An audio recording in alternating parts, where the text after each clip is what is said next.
I'm live. So, welcome everyone. Hi, Thank Foza. thank you very much for joining us again on Serious Banter. We're really excited about today's episode. It promises to be epic. We have some special guests joining us today. I'll let them introduce themselves in a second. Justin, how's it going? I'm good. I had to Good, catch a good. quick nap. Full I disclosure, I had to catch a quick nap before the show. you took a nap, so yeah, well refreshed. Actually, full Yeah. disclosure, yesterday was my birthday, so today feels like an extended birthday with the kind of show we have. So I'm really excited. You didn't do Anyways, giveaway. I didn't do giveaway. You Wow. didn't you didn't sponsor the giveaway. I don't understand. You didn't do giveaway.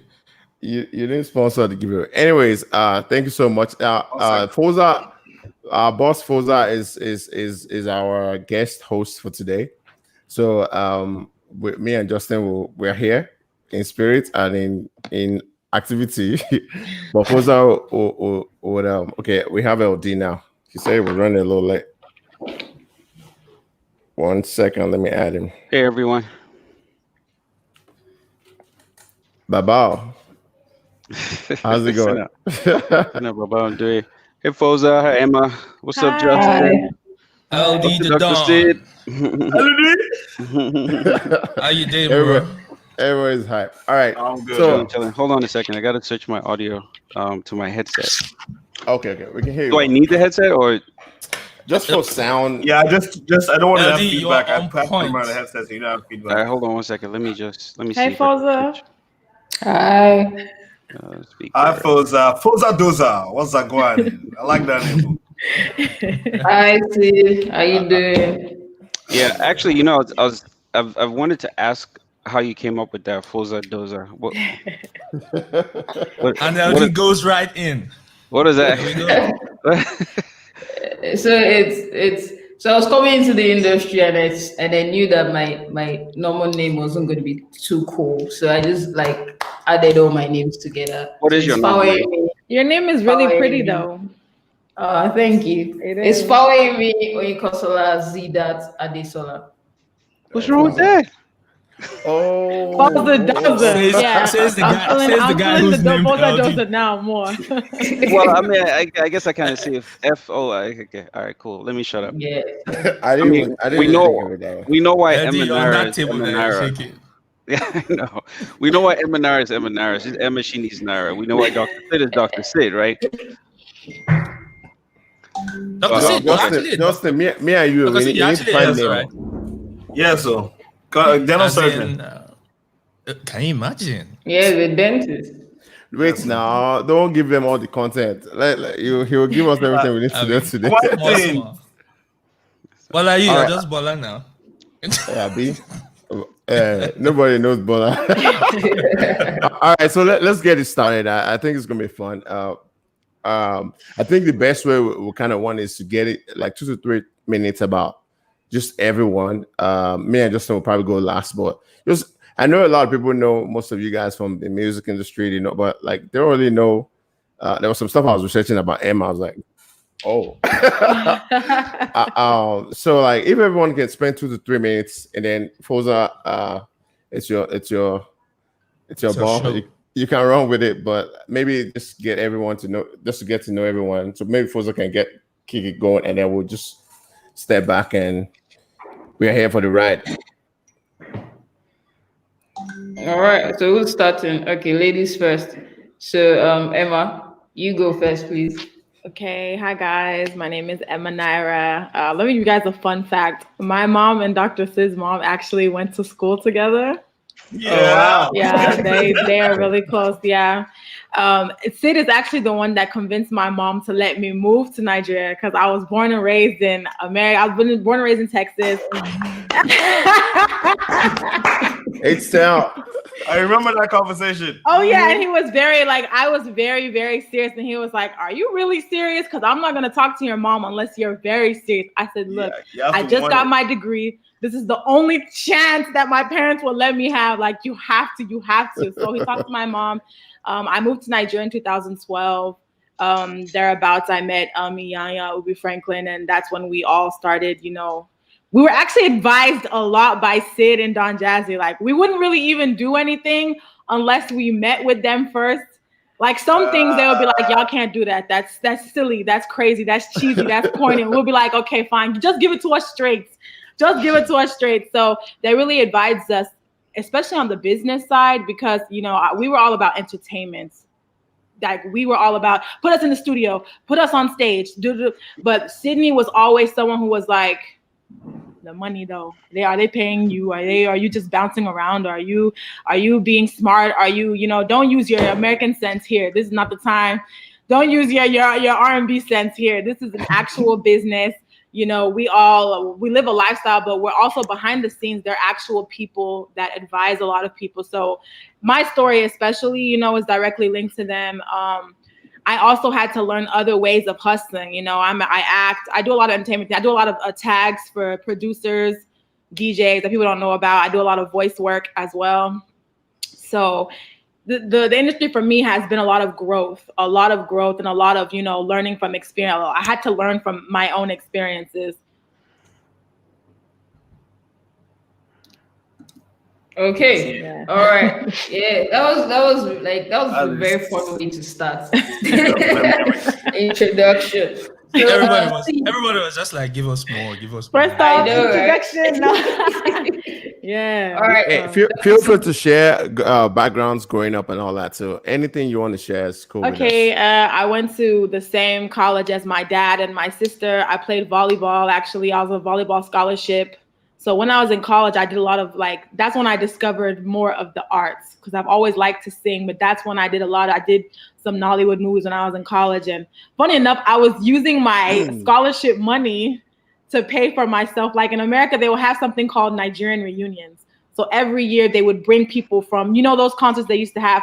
I used to I'm the person there, I'm passing out flyers, and then afterwards I'm performing or I'm promoting myself. Like, that's where I kind of learned a little bit of hustle sense, because once or twice a year they have big, you know, Nigerian conventions, especially even the different tribes have different conventions. So all these ways of seeing, even when they brought LD to Houston, I was a part of the people, you know, passing out flyers and promoting the show. And I opened up the show. That was my hustle when I was in school. I remember that. I remember so my that. dad would hear about it, because my dad is really into the American Nigerian How did I miss scene, that, you know. though? So, I was always, if you watch all the old videos, I was always there, you know, doing something, working. It's because she's Delta. That's what we do. Oh, wait. That's how we roll. Asaba. Both of my parents are from Asaba. Okay. Yeah, Okay. so it's actually I've seen a lot. I've watched a lot as per, you know, my beginning in America, because that's when I realized that if I didn't make that move to Nigeria, I'm always going to be the opening act. I'm always going to be the one they love in my hometown, but they're not paying me like they're paying the out of town people. So I'm like, no, I have to move. I have to go chase this money.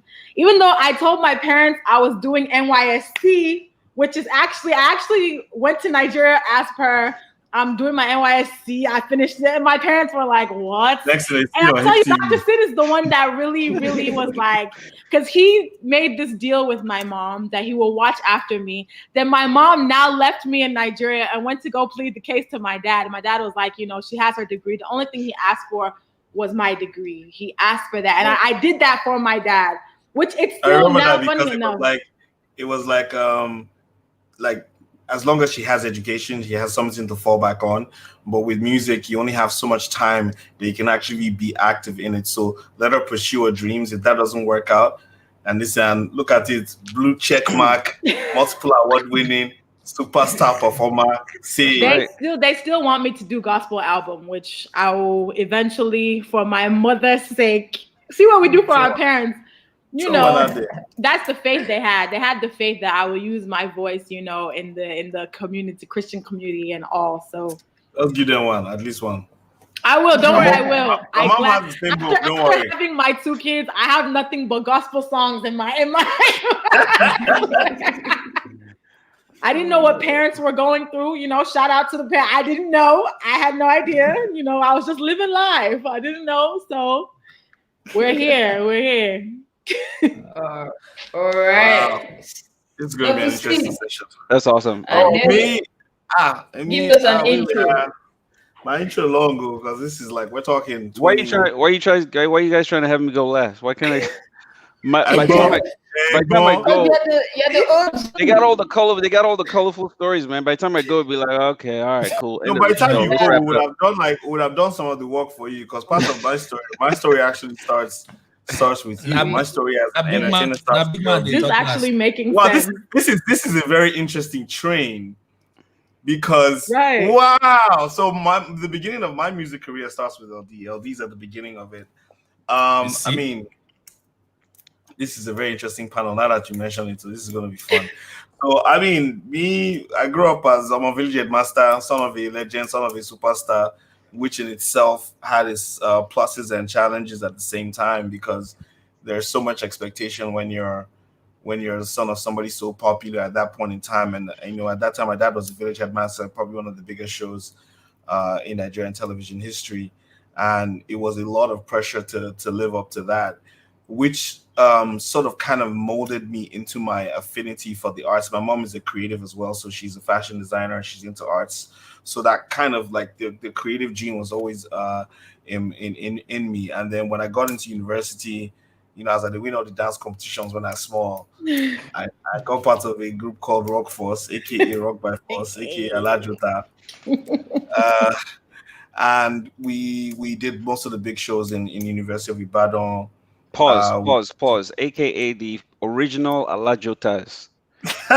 original dance, backup dancers. Because at the time, I don't think the dancing was even a thing. Like it wasn't No, it even. wasn't. Yeah. It wasn't. It wasn't. So, It wasn't. yeah.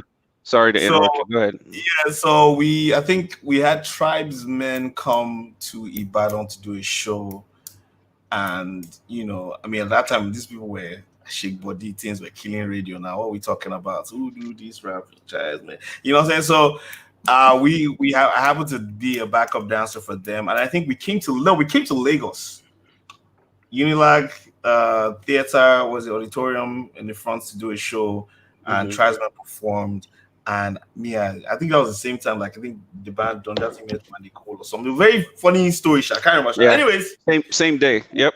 yeah. So he came. I was doing like I did backup dancing. It was just like, oh, they're looking for like stage managers, just some people to add like extra oomph to the performance. Backup dancers at the back.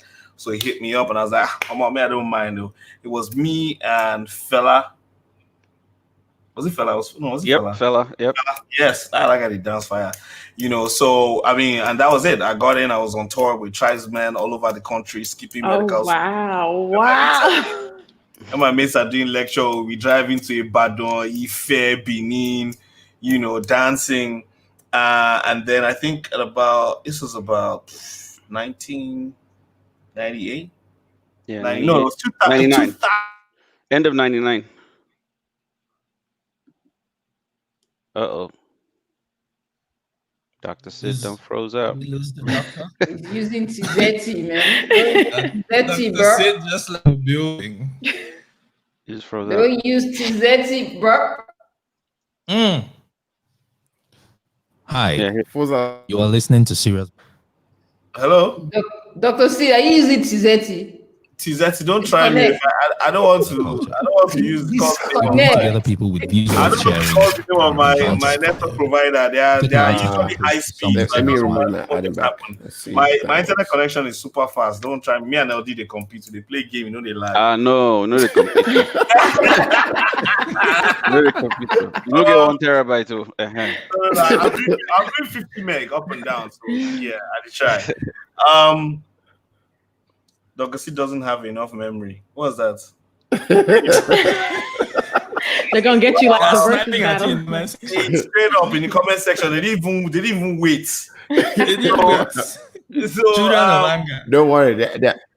They are nice. They are nice. Very nice here. Don't so worry. yeah, we were touring and stuff like that, and then I mean I had to graduate. Then there was a day we were in LD's BQ. I remember it was me, Sultan, Le Couché, KB. I think Freestyle was there as well, and they were doing freestyle session.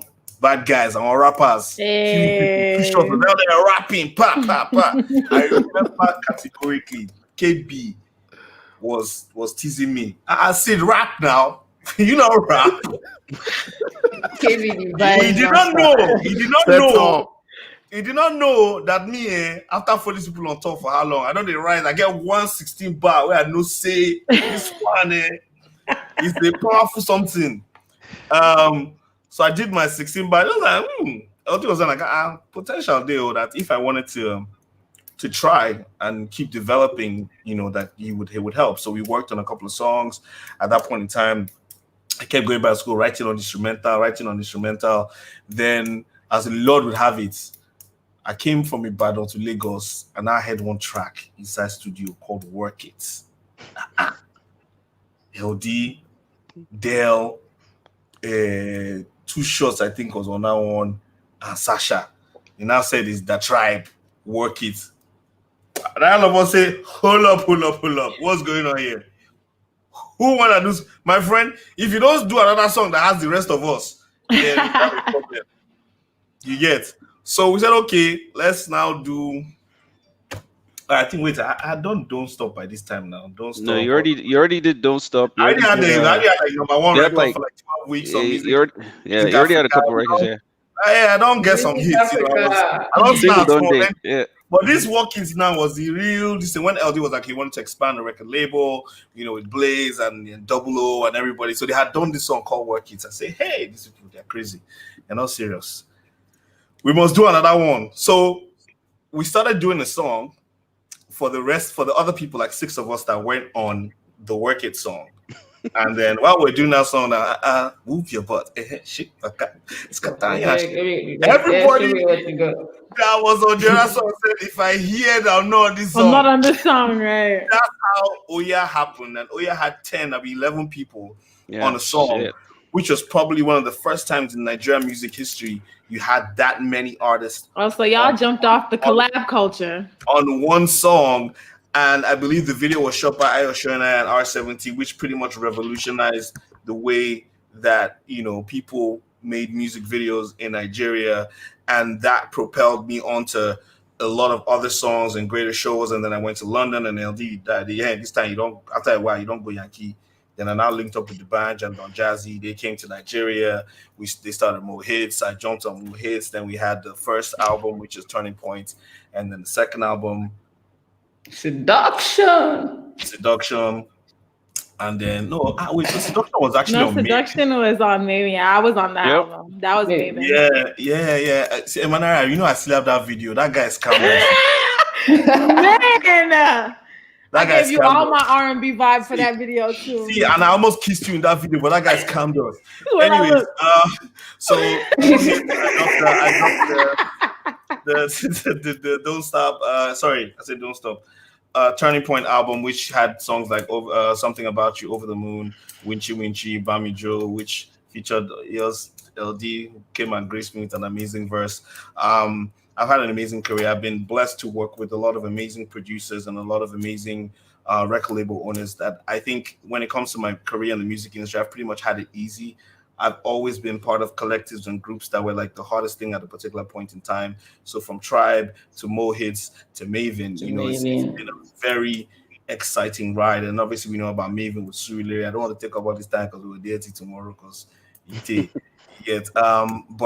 it's just been a really exciting journey for me. And then now being at this next stage of my life where I'm now pivoting, branching out into other things. So right now I'm heading up strategy and partnerships for Accelerate TV.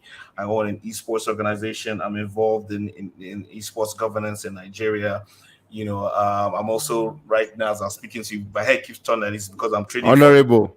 I'm trading forex as I'm speaking to you. Honorable. Gold is doing something. Well, what you say, trading forex? Yeah, so. You need to connect. Let's get it. So, and also, LD is actually training me on a course on agile methodology and Scrum at the same time. So, you should stop shouting. You feel me? So, for me, I just believe that life is an ongoing process, and you have to keep learning and reinventing yourself. If not, you get stuck in the past. So that's a sort of brief, swift, not brief shot, but a swift through the years. Although marriage, two picking, divorce, everything, they happen. I'll do this. Dr. C, they say only you want.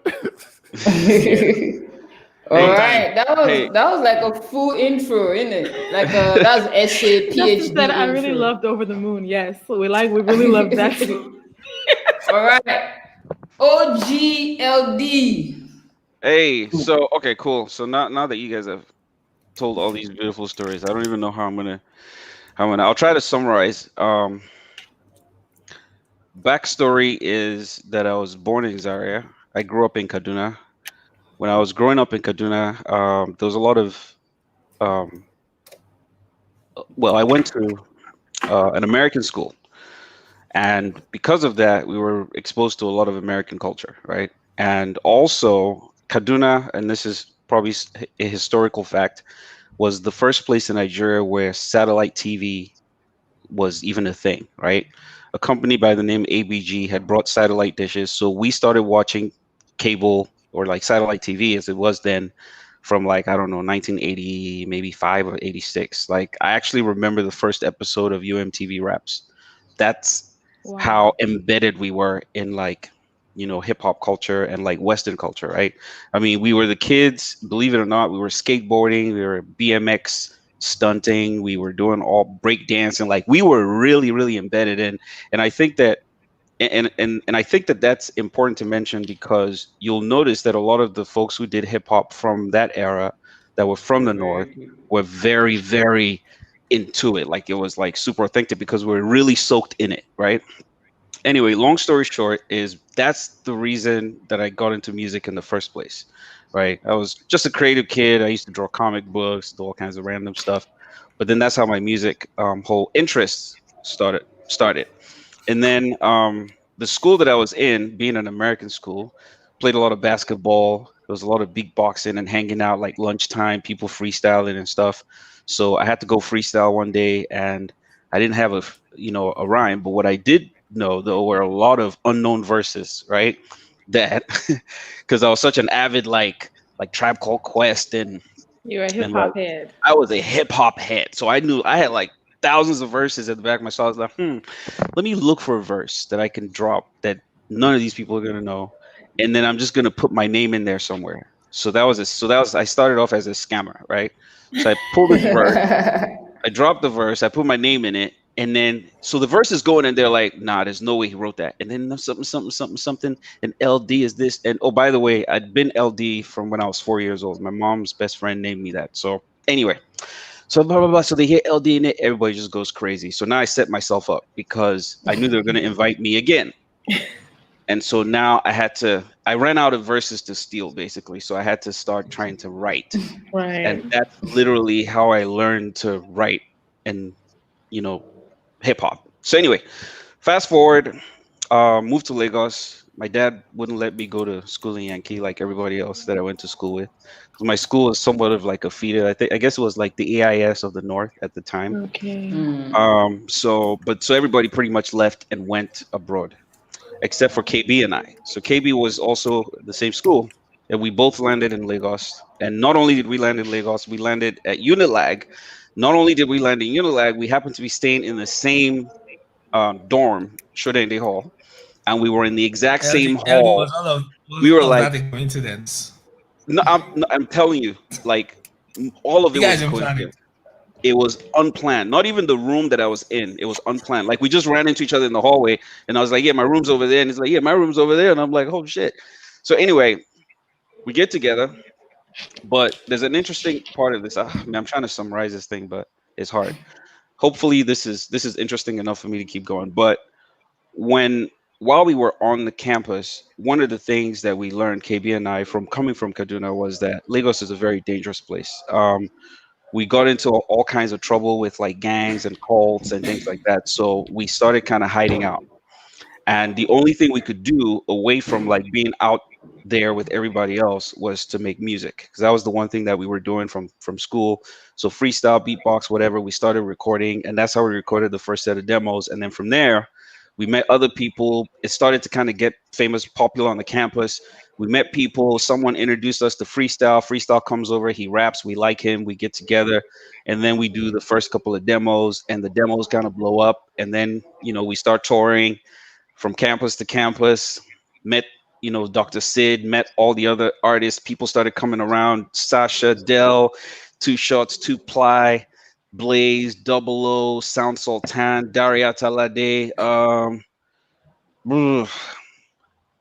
Two Face, Blackface, um, the Fest Stack, the whole FTT crew, the guys from Joss, SWAT Roots, Mode 9, LD Extra Large, Terry the Rap Man. I'm talking about like pretty much everyone at the time. And there was something interesting that also used to happen. Jimmy Jack used to have this one show. I think it was Jimmy's uh, Jump Off. no, it wasn't Jimmy's Jump Off. It was the Oh. Tupac Remembrance. This was way before Jimmy's Oh, Jump Off. okay. So it was Tupac Remembrance. So Tupac had died in '96, right? And in '97 there was like a Tupac. I don't know why they called it that, but it was a Tupac Remembrance concert, and Jimmy Jack pulled all of the rappers together to perform. So this was the first time I met people like Mode 9, LD Extra Large, and all the other cats that came from like the north. There were people that came from the east as well. I believe, I'm not sure. I believe Ill Bliss and them were also part of that somehow. But anyway, long story short is that's kind of how the movement started.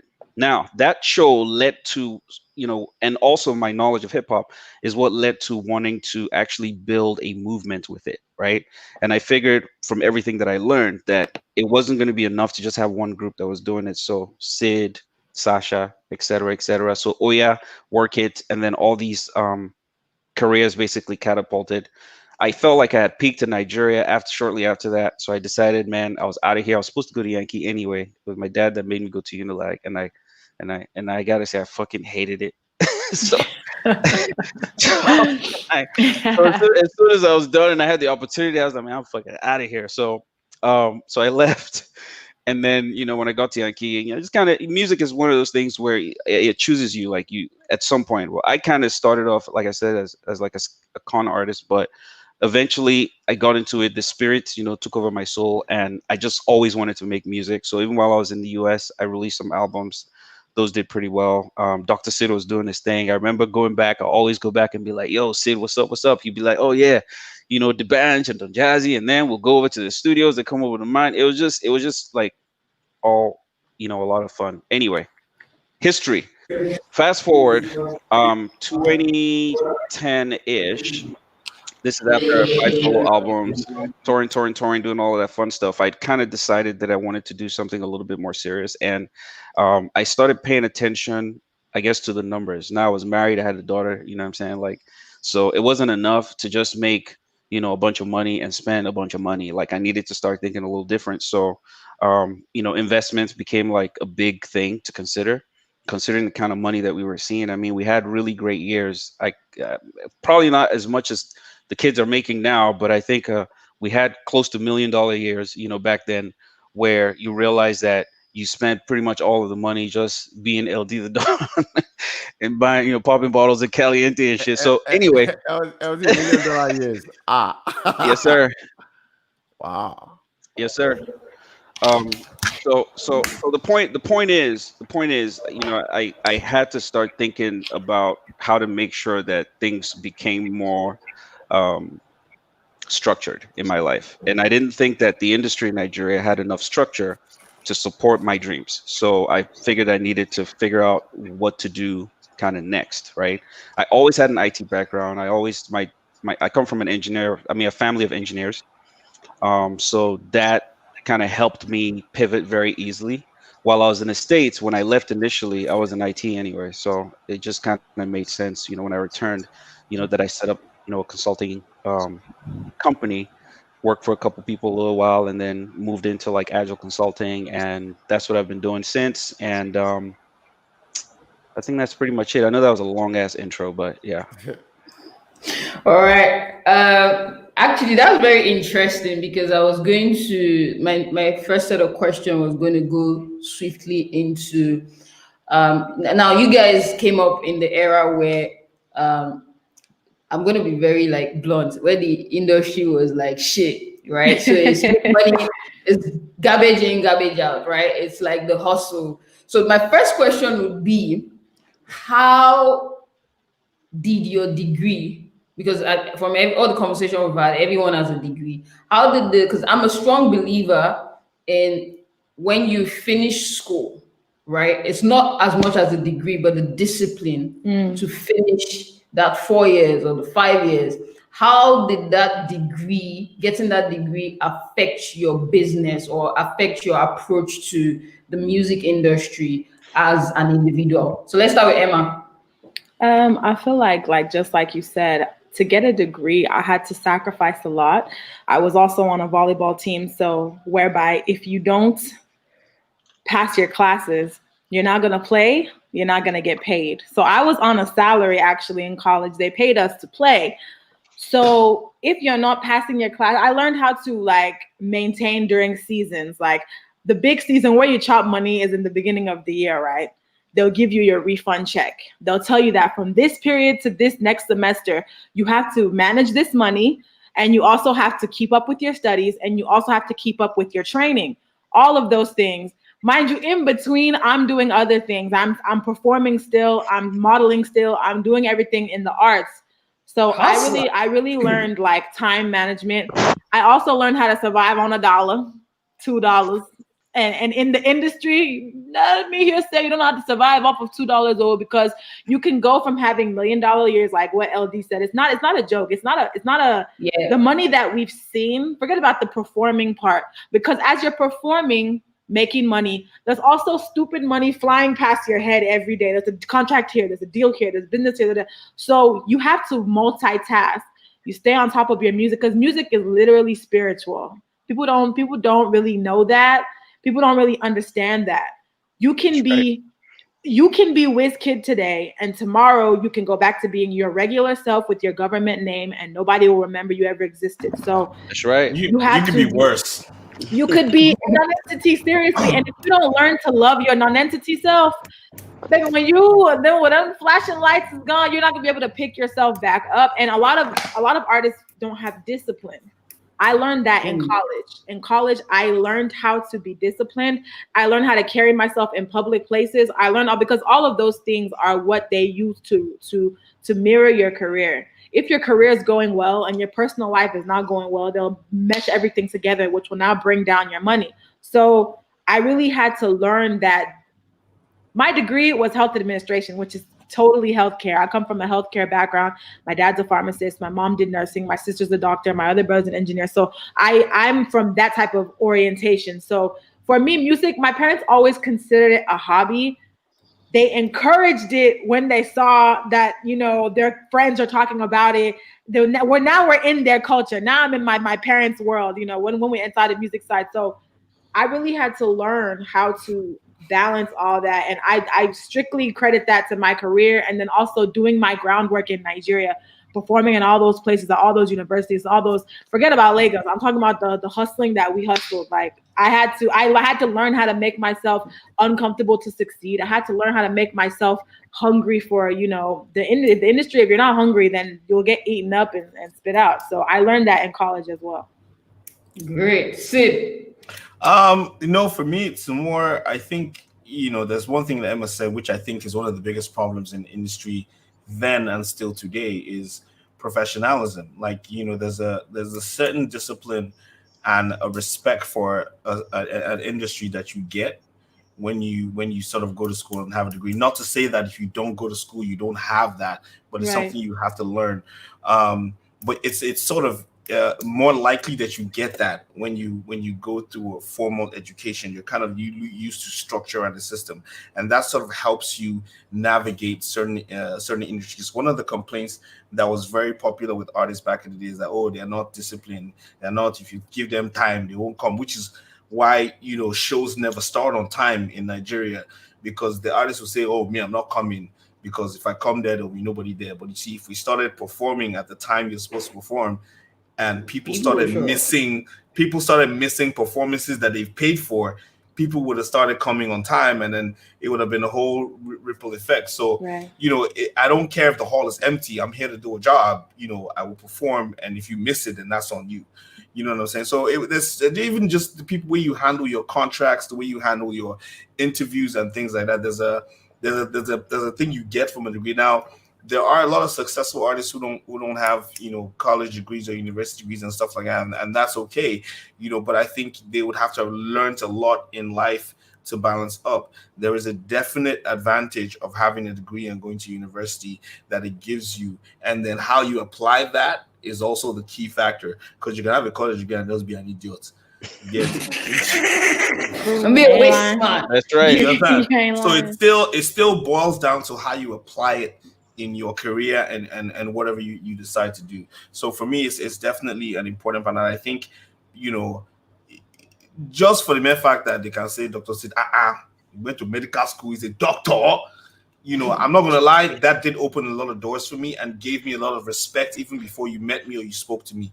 Just hearing that this guy is a qualified dental surgeon and he's making music and being successful at it, there's a respect it gave me, and it also gave another generation an opportunity to say, look, this guy's a doctor, he's doing this. You go to school, get your degree, then you can do your music. If you can make it, you can make it. So it gave also people an opportunity to be able to express themselves. So it's a win-win anyway for me.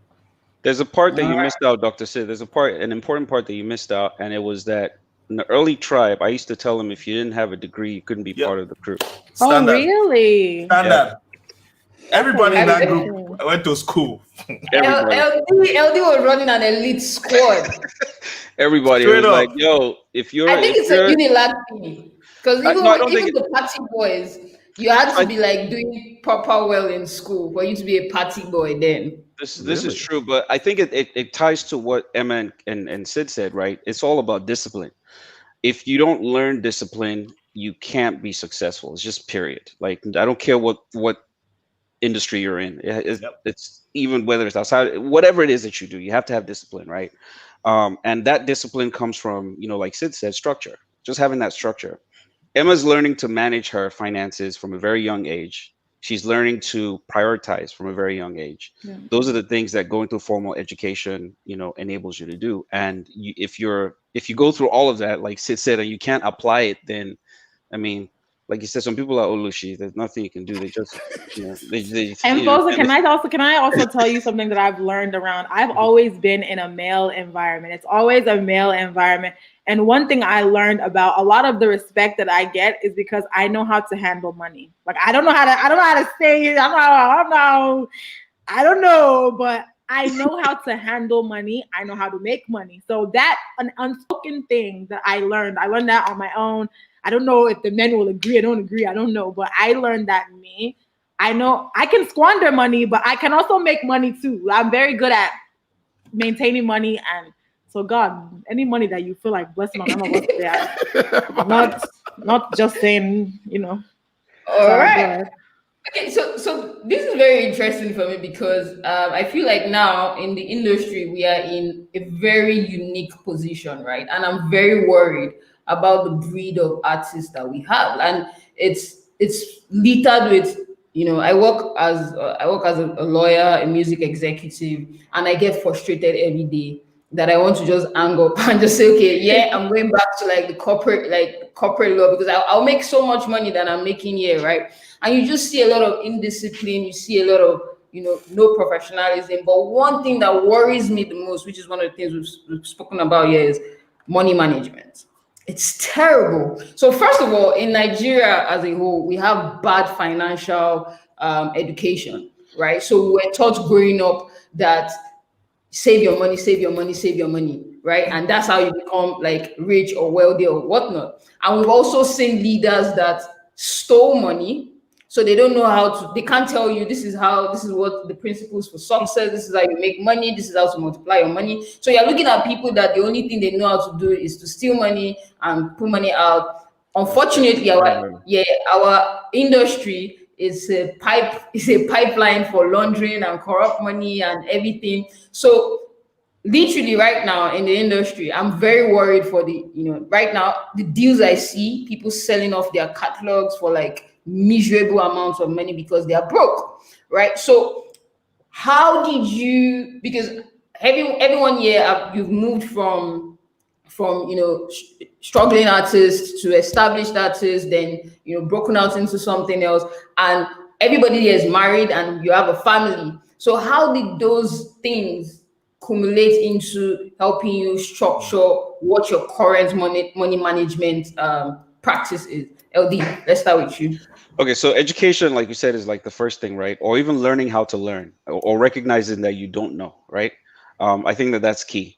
Once you've had a lot of money pass through your bank accounts and you see where you're at in life, if your education is anything, and if you have any kind of discipline, you start trying to kind of reel yourself back and try to reorganize things, right? So obviously, when a family comes in the picture, you start thinking about, okay, how do I make sure that my daughter doesn't have to go through the kind of life that I did, even though a I had an amazing life growing up. So the bar was raised super high by my parents, and I needed to make sure that my kids would have an even better life.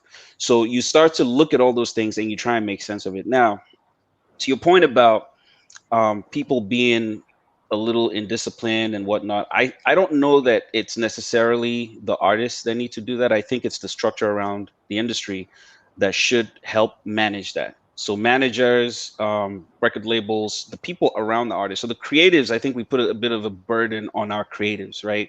Like Sid said, is not everyone is going to be educated. Is not every, I mean, talent has nothing to do with education, right? You could be musically talented and not educated, but then if you surround yourself with people that are and can help you with those things, that's how you become successful. Case in point, people like Jay-Z.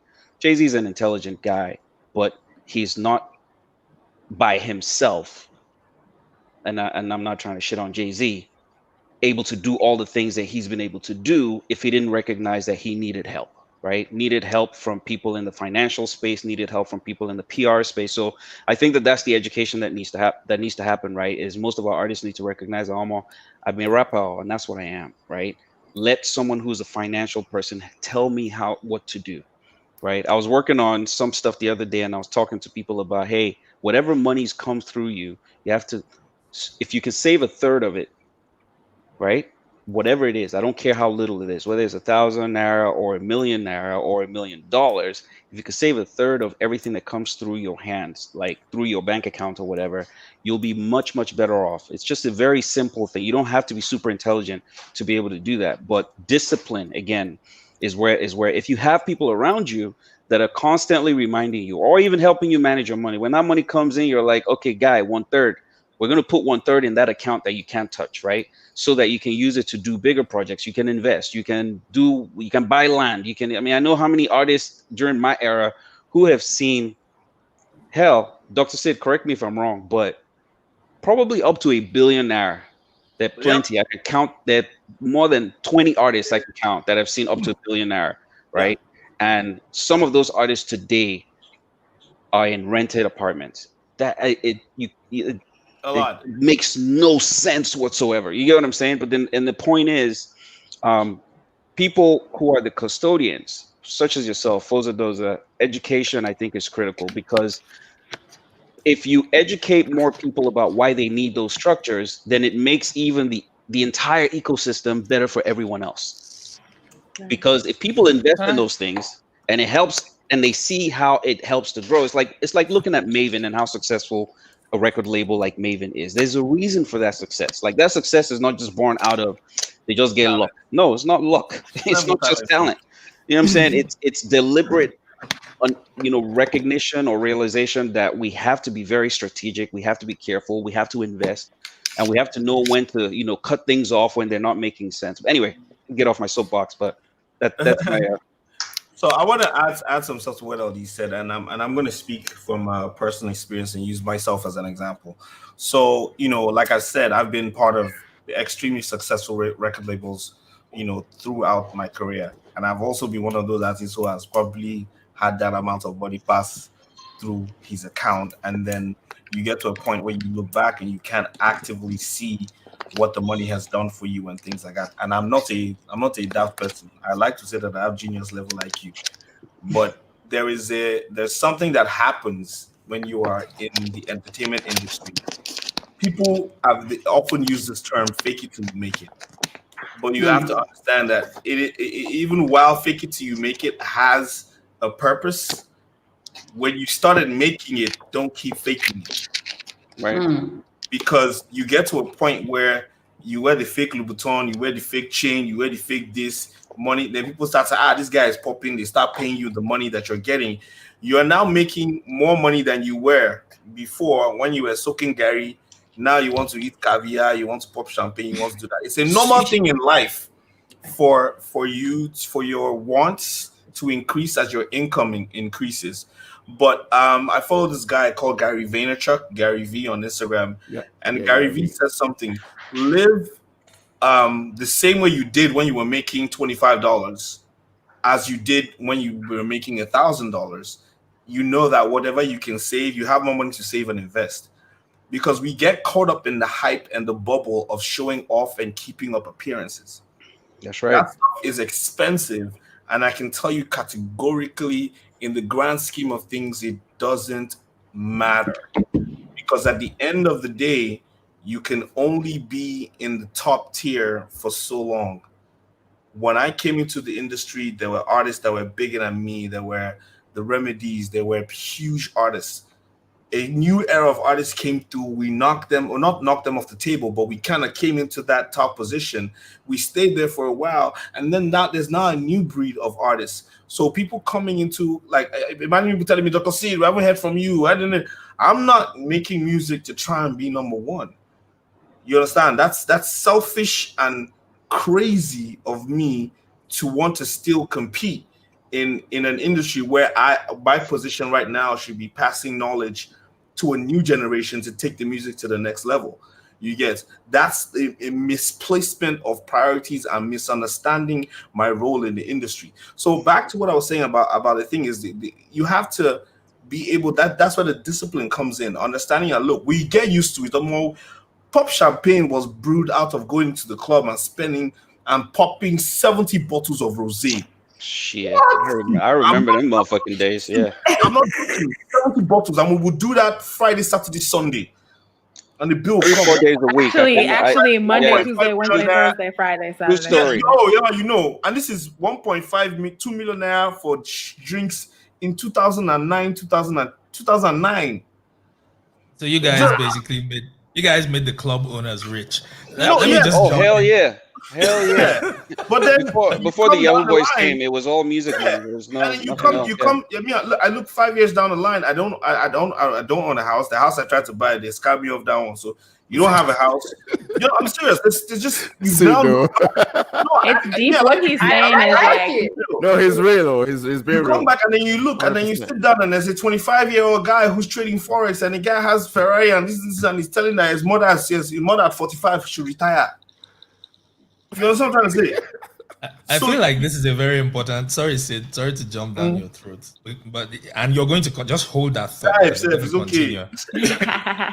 This is a very important part of this conversation that's coming up early on, and I think it's good because hopefully that audience is listening or will listen to this podcast if they're not on the live stream. Right?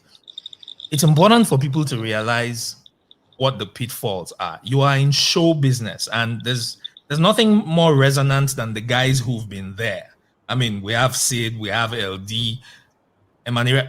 These people have been there, and you guys are telling us your stories, right? I think it's very poignant, and I just want to underscore the importance of what's being discussed at this point in time. You are in show business.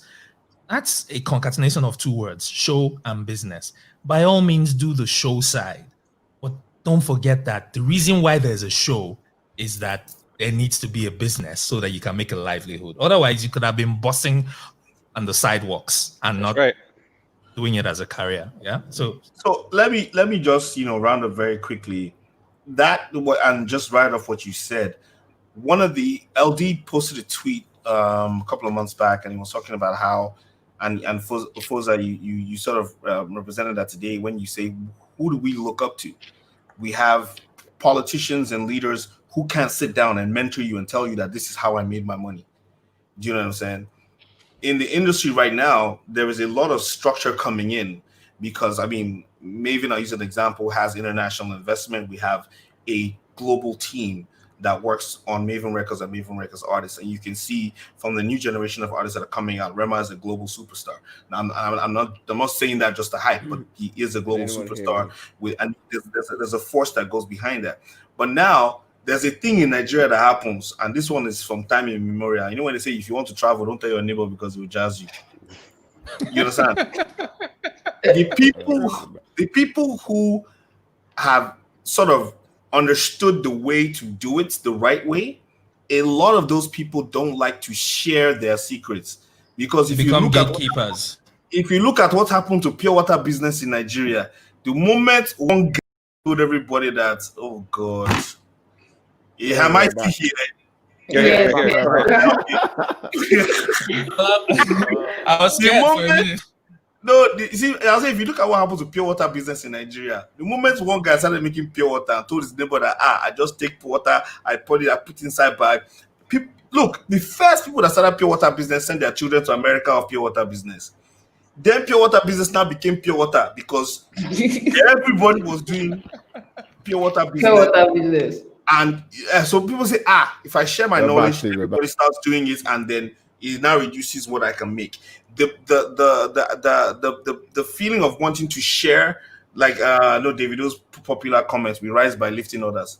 You understand? The feeling of wanting to share is seriously lacking in Nigeria, and that's why I respect LD a lot, because he's never been shy or afraid to share his knowledge about how he's doing it. I mean, remember when I came to you in Atlanta and I sat down and I said, oh boy, how we go do this? And now you literally sat me down and told me step-by-step plan. This is how you do it. This is how you do it. Blah, blah, blah, blah.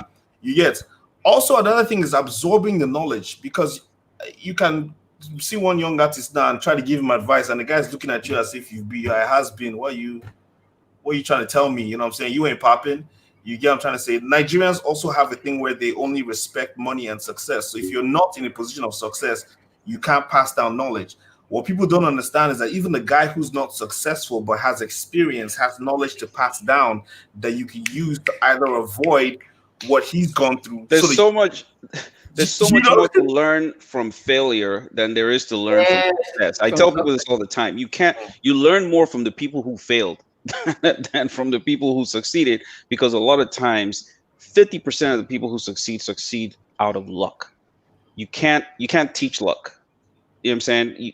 The failures, those are the ones I want to know. That graveyard of the unheard musicians, that's where I want to go and find out, what did you not get right, so that I don't make the same mistakes, so I don't fall in the same pit. I'm sorry, I didn't mean to interrupt you, but no. I mean that's pretty much where I wanted to round up on that particular topic, because I feel, understanding knowledge, not getting caught up in that hype of these guys wearing a Rolex, means I must wear Rolex, because you don't know how that guy, somebody give him that Rolex, buy him one chairman don't give me Rolex before. Say, guy, I feel your music, take Rolex. I value. Also, I really feel like as a young artist, all these new young artists need to be careful with what they give away. A lot of artists have people, I'm telling you, a lot of artists have people that they carry on their back, on their neck, on their forehead. Listen, if you're getting paid 2-3 million naira a show, you have to go home and record. You're buying petrol. You're paying for every house. You're paying your staff. You're paying your driver. You're paying people when you go out. You're paying. So it's like, if you have a dry season, all these people that are sucking from you, they don't know where you're getting your next paycheck. Or sometimes you have accepted a deposit and you've spent the deposit money before you even reach the show. You don't even have anything to buy, to wear your cloth, to make sure everybody eats when you get there, to pay your security, to pay your. So people like Don Jazzy and Dr. Sid, the reason why they can be successful to other artists is because there's some certain costs that they know how to cut. There's some certain things that there's still costs that they're paying. But they also can be smart. Like a lot of things in Lagos and Nigeria in general have to do with throwing your money into the air. It's not like America where you can see where you can see where your money's going. You're monitoring where your money's going. You're paying this every month. You're paying that every month. Nigeria is literally one chance. You pay your bills one time of the year. You pay your rent. So in between that, you're trying to make more money for your rent, make more money for new things, make more money for spending money on videos, spending money on your car, spending money on. So you're also doing that. Then you now have 2 or 3 artists under you. Now, before that artist that you're spending on makes money, you've already spent on their video, you've already spent on this, you've already spent on that, just for the artist to blow and then disappear. Like it's just you throw a lot of money in the air, hoping that it's gonna come back rain. You can't. They're like, oh, why don't artists save? Or why didn't they get this? Why didn't they purchase that? It's people like You you don't even have who an can. opportunity to do that. You know what I'm saying? And the thing is, and I'll say it, like, I spent money, and then I got to a point where you don't, as a creative, it's hard for you to fathom that at some point in your career, going to come as they come. It's a very, trust me, there's a lot of creatives don't think about it. So we not to enter studio and not be to sing. It's very difficult to put that mindset in your head that at some point there's going to be a shift. It's not going to come as it's going to come. What do you do to prepare for that period?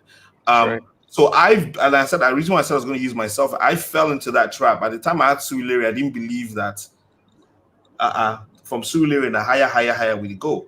Everywhere, boss. You understand? After that, after Surulere, it was Kabiesi and everything sort of like everything we they drop, people like say, just the they set. You understand? But then you get caught up in the cycle of even if I just get one more, I have now got to the point in my life where I understand what I like to call portfolio management and portfolio diversification. Music is a standing point, a gateway that gets you into the door, opens you up to receive funds. It's not a shame to own an Akara joint that gives you 10,000 naira or 5,000 naira a day for 30 days. Amen. Liquidity. Diversify what you're doing. Amen. I tell you this coronavirus period, we expose some people, and it's not a fight. Oh yes. Nobody don't do show from like February. I know how many shows I had that's been cancelled. People know they go show, and in an industry that derives 90% about of 7 months from live 95%. 95% of it from live performances. What are people going to do? You get, I have a 9 to 5 that pays me salary. When I was getting this job, it was the hardest thing I had to do because my pride almost kicked in and said, "Oh boy, you be Dr. C. They will laugh you if you go office for money." You understand? Please. I said to myself, they go laugh me if they say I don't pay my picking school fees. That's right. You understand? And that laughter is even worse because not only will they laugh you when you're picking, when they cry, say, "Daddy, why?" I gave you notice. I gave you 9 months notice. That's right. And now I'm in a position, and I have to give a shout out to people at Accelerate TV, is that they gave me a job. I went to pitch for show. So I want to do show. And they gave me a job as head of strategy and partnerships. And now I'm in a position now of relaxation. I say if to say this coronavirus, if I don't get this job, coronavirus jam me. I don't die. I don't do Dr. C. Dr. C, in case you are looking for content, serious banter is available. Just in case. Don't worry, we'll think about it. So like that, and this is a prime example of not preparing for a situation. Because like if I didn't have this job and coronavirus hit me and all the shows I had were canceled, I'm not going to lie, I would have killed myself. Real talk. Because the responsibilities that I have and what I'm going through right now in my life, if I didn't have an income, I would have literally lost it. Depression would have set in, and if I don't die, you get. But now understanding that, now ask LD, I called him and said, "Baba, I need to learn a new skill." If I could share my screen right now, is chat GBP USD. You understand? And I started learning how to trade Forex 2 months ago because I've just realized that I have hours in a day. If I spend 2 hours on the Forex market, I can make money and increase my portfolio that allows me to now relax. I'm 40 years old. I do not want to be working at 50. That's right. You understand? That's right. So everybody at this point in time, and I see this, it's not just about we come here, we bounce, I did this, I did that. I want every artist to know. I'm tired of seeing people in my DM or in my Discord come and telling me, help me, help my career, help me, help my career, help me, help my career. Oh boy, the internet is there. Superstars have risen overnight. People have become influencers for posting funny video. Look at the guy Mufasa, Mr. Macaroni. All these people have taken advantage of a tool and this thing that is there to expand their audience. My brother Don Jazzy is low-key an influencer. High key. It's not low-key. He ain't gonna admit it, but I'm just gonna say it. He should admit it. He's a perfect example of somebody who has, I'm talking a lot, so it might be new job, but he's a perfect example who has being able to transition and pivot and rebrand himself over and over and over again. A producer, an amazing performing and recording artist. Do you understand? A CEO, a businessman who has signed a multi-million-dollar deal to take his company to the next level. He's also taking his brand to a point where he can monetize his posts and be an influencer. So that is expanding your portfolio. When I sit down and I think about how much Don Jazzy potentially makes in a month, I won't die. No, but it's just real talk. So that I want young guys to see it as that, there is an opportunity. LD, now Alaba will go now. LD, now you start Alaba markets. They don't know. LD said instead of people talking about pirate price, I'm going to go and meet the pirates. Okay, pirates by CD legally. It's true. LD did actually do that. Yes, he did. No, that's true. Facts. Yeah. And they actually knew that they would have to come and meet you with a price, with an offer. Yeah. Take So basically, yeah. Right. I mean, sorry. 1 second. Please, Mr. Paula, can you please remove yeah. I'm trying. I just blocked him. I just blocked him Thank already. you. Mike O'Doyle, right? So just pause 1 minute, guys. Let me quickly address that. It's happened on the show once before. So we thank our audience. We welcome our audience. But this is serious banter. It's a safe space. It's a safe space for everybody who comes on here to share their voice, to lend their brand to the conversations that we have. So we simply do not accept disrespectful comments. So that gentleman, and I say gentleman very sarcastically, has been blocked. It will be bought, because it's from Facebook, so I don't know who that is. Yeah. All right. So yeah, LD was saying something before I go to no, the next I mean, I was basically going to say that the whole Alaba thing was a function of overcoming all the obstacles, right? There's so many obstacles when we started. I mean, there was no distribution. We couldn't get on radio. There was no CD. How do people get the music? I mean, it was one challenge after the other. And I feel like in an interesting way, I was privileged to have come in that era. And also I've had a mother that was very supportive. I don't think my mom gets enough credit for what she was able to do, because she facilitated a lot of that financially, right? Paying for 250,000 CDs to be made. You know what I'm saying? At a time when if you even mentioned to people that your kids were doing music, they would have thought you were crazy, right? And I mean, Nigerian music was nothing to write home about. So anyway, the point is, and what I'm trying to get at is, a lot of sacrifices have been made by a lot of people, consciously or unconsciously, and it almost feels like Sid is saying, we're not really learning from some of the failures that we've from what we've seen, right? Because there's too many examples. Nigeria is the one place where a lot of our celebrities die poor. Like, it's crazy. I mean, let me not say Nigeria, at least that's the one that I know of. Maybe this happens in other African countries as well, but it's sad to see people really earn the kind of, maybe not all of them earn that much, but a lot of people that I know that have earned a lot end up in a place where they're trying to figure out how to pay their rent. You know what I'm saying? Just a decade after they left the scene, they're trying to figure out how to do basic things, how to pay for school fees and things like that. And I think that it's something that I think we're all responsible in a sense. Like Sid was saying earlier about sharing knowledge. Like, there are a lot of us that have knowledge that refuse to share knowledge. There are a lot of us that know how to structure things, how to organize ourselves, that refuse to share that knowledge. And I think it's important to start to recognize that if we don't, the ecosystem will eat itself. It'll cannibalize itself from the inside. Because what's happening, like you said, Foza, earlier, is you have a lot of young artists who are seeing money that has never been seen before, from like streaming and from just having access to a bigger global platform. When we started, there was absolutely no global platform. Tribesman was social first, media. there was no internet. There wasn't any internet presence. Tribesman was the first group to be on the internet, and the only reason we're on the internet is because my dad was in technology and he brought internet to whatever Surulere. So we had internet at the office. The only reason why we were able to get online, right? But the point is, there are so many other streams now. There weren't any endorsements, there weren't anything like that. But guys still had to kind of think about the fact that, as I see this money now, I feel not see this money later. So what I go do now to make sure, see when the money no they come again. You know what I'm saying? I don't package one thing for one side. Like Sid said, you know, we I think a lot of it also has to do with our culture, right? We have a Yeah. culture that does not encourage honest work, and we weren't always like this. We became this culture. Like I remember growing up, you know, like I said, even being a musician was not a thing. It was frowned upon because it wasn't a profession of repute.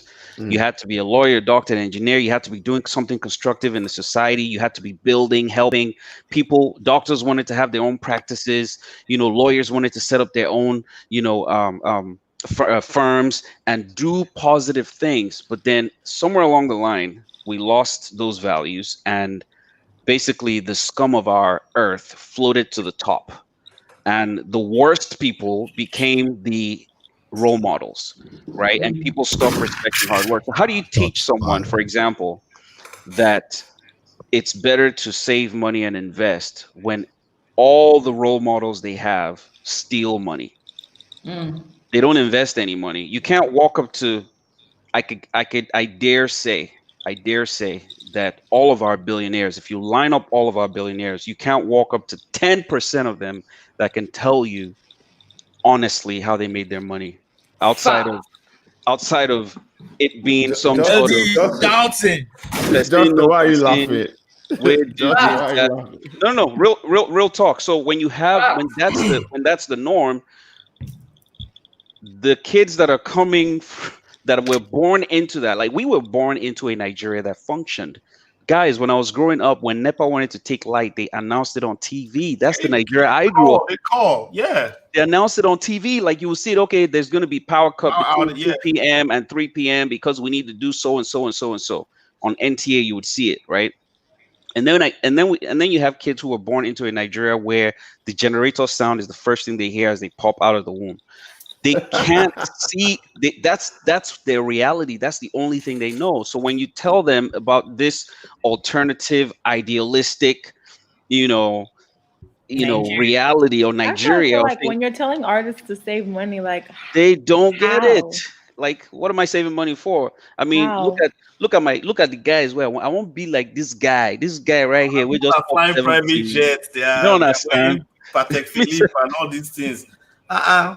I want to buy Rolex too. I want to do this. I want to do that. So unfortunately, because and then they see people who are doing it and they appear to be successful doing it, and a lot of the people who they see appear, and I think that's important to state as Keyword well, appear. that they appear to be successful, and even when Monino Day again, they still continue to somehow appear to be successful. So the guys that are coming from behind are like, I want to be like that guy, when in reality, that guy is just his on his last lifeline. He's hanging on a string. He'll just disappear one day. Then they'll say, the guy committed suicide, or he get cancer. Oh yeah, let's donate money. That's when everybody will like, oh wait a second, I thought this nigga was, I thought Sorry this nigga was good. to Yeah. cut you. I tell LD all the time. One of my greatest fears is this is Dr. Sid. He's the one that sang Suilere. He has diabetes. Please come and donate. I said something to John Jazz. I said, John Jazz, if I ever get to that point, shoot me dead. Do not. No, and I'm not trying to disrespect anybody who has been in that situation. But it's like a nightmare to me that my life will get to that point where I have to publicly beg for money to survive. Right. You know, there's difference between private begging, chairman. Listen, at least that one you. But say, help me, and they die and donate. It scares me to my marrow. Like as I did like that, if I don't see him, I feel like I want just off. Because but for real, I think the ones among us who know, right, who can educate, who can enlighten, we need to do more. That's my personal feeling. I don't feel like, and not to throw blame around or anything like that. I just feel like there's more that we can do to educate people with our platforms, with the things we're doing. Even if, like Dr. Sid is saying, is just letting people know that there's an alternative reality out there. I can have a 9 to 5 and earn money and be good. Okay, I can start a fashion business. I can do something else outside of this and still be okay. There's something you said earlier, Sid, about flossing and spending money and buying Rolexes and stuff. I remember I won't mention their names. I went on tour with a couple of artists. You guys know them, very familiar. We made a ton of money. I think we all came back with like, I don't know, 50M or something from that one tour. As soon as we got back from the tour, there were people lined up, obviously, with things that we wanted that needed to be bought. My guys bought Range Rovers. I didn't buy a car. They couldn't understand it. To them, it was just like, guy, there's money in your hand. What are you doing? You know, you're LD, the big boy. You got to do this. You got to do that. And the point was, I'm already LD, the big boy. I don't need to buy shit. All right, take this money and put it into something. Even if all this money does is guarantees that I have some saving that I put somewhere, right? That I can use to do some type of investment. These stories we don't tell enough. The only stories we tell are the Lao spending stories. So I think we need to tell people, and people need to get to realize that there's a stiff reality out there that if you don't get your shit together, you actually end up in a ditch way faster, going down the road that most people. So So like basically, like you've said a lot. Sorry, Justin. So I'm gonna like kind of like to speed it up a bit because there's curfew. I'm at the office and I need to get to my house. I don't want to give police money today. So I need to be out of here like 9:40 something. I'm sorry, guys. Nigeria. But just flowing from what Sid and LD said and Emma, I was with OJB the day before he died. Oh, And I know that one of the things he told me, because it was myself and like two other lawyers, we came together with like a bunch of producers, about 15 of the producers. We had Mastercraft, SARS, all these guys in there. And I was very worried about the fact that the producers, which we were a backbone of the creative business, they were not getting anything. And OJB left his sick bed that day and came to that meeting specifically. And he said, and I quote, he said thank you. He said thank you to us that we're fighting for this thing. And he said, now the thing is, 5 years from now, the people you are fighting for would not understand what you're fighting for. However, you need to institutionalize this thing, this fight you are fighting, so that people, producers would not suffer the same fate I'm suffering. He said, there's nothing you can do to help me right now. Like my time is up. And I was like, no, your time is not up. Don't worry. Like we're going to get this done and everything. And he was like, just help these guys that are here because they don't even know why they are gathered. A lot of them here that are gathered today will still go behind your back and go against this union you're forming. Don't worry. And that's what led us to start start the SARS Academy, where we said, you know what? Producers, yeah, it's good. You have your packs and everything, but I'm more focused on teaching you the business of your craft, right? So I'm teaching you what you need to look at for when you want to get a manager. Don't get a manager that wants to be popping, bottles with you in the club. Don't get a manager that wants to flirt with you. You need to get a lawyer. You need to get an accountant. These are the things you look out for and everything. And the conversation changed from why should a producer be entitled to split shit to how many percentage, why is their percentage high in the space of 5 years, right? And a lot of the boys I work with an 18-year-old kid, and in the space of managing him for like four months, his revenue has jumped from 2 digits to like 8 digits. Is 18. When I was 18, I've never seen when the money entered the account, I was like, should I send this money to this boy? Before he runs mad. But the good thing was we were in contact with his family members and everybody. So as the money is going, we're telling the family members that this money is not going into whatnot. It should either go back to school. You are saving for him to go back to school, maybe a music school, or we're saving to go into some form of investment, some structured investment that we are supervising on his behalf, because we're also going to what Sid said about someone scamming him off his investment. Which now brings me to my next question. How did you identify investment, to invest in? Why did you pick that investment? And how have you been able to manage those investments? And what's the ripple effect for you right now? Emma. You gotta ask questions, yo. go for it, Emma. Sorry, what did you say? Go for it. Did you hear my question? No, Foza. No, I didn't hear the full question. So how did you identify the investments you have now? Why did you pick it, and how do you manage them? Okay, well, one of the things I invested in before I left Nigeria, I actually left when I was 3 months pregnant, and I left. I had just, got an apartment for myself. I worked all of 2017 trying to move, trying to get a new place for myself in Lagos. Finally, spent my money getting my place together, getting my generator together, and I found out I was pregnant. So I had to figure out before I left, who am I going to leave this place to? Should I rent it out? Should I just sell it? Or should I talk to the owner? Because I was trying to own it. I wanted to own it, the space that I found, because my long-term plan was to have somewhere I can own in Nigeria, because the rent, as opposed to America, is very doable because it's just once a year. It's not monthly, and if it's my place, I can rent it out, like kind of like an Airbnb. But just to have something, because I was not prepared for this type of twin news. I was not had never even to prepare for one. Okay, but when they said it, I actually found out in Nigeria that I was pregnant with twins.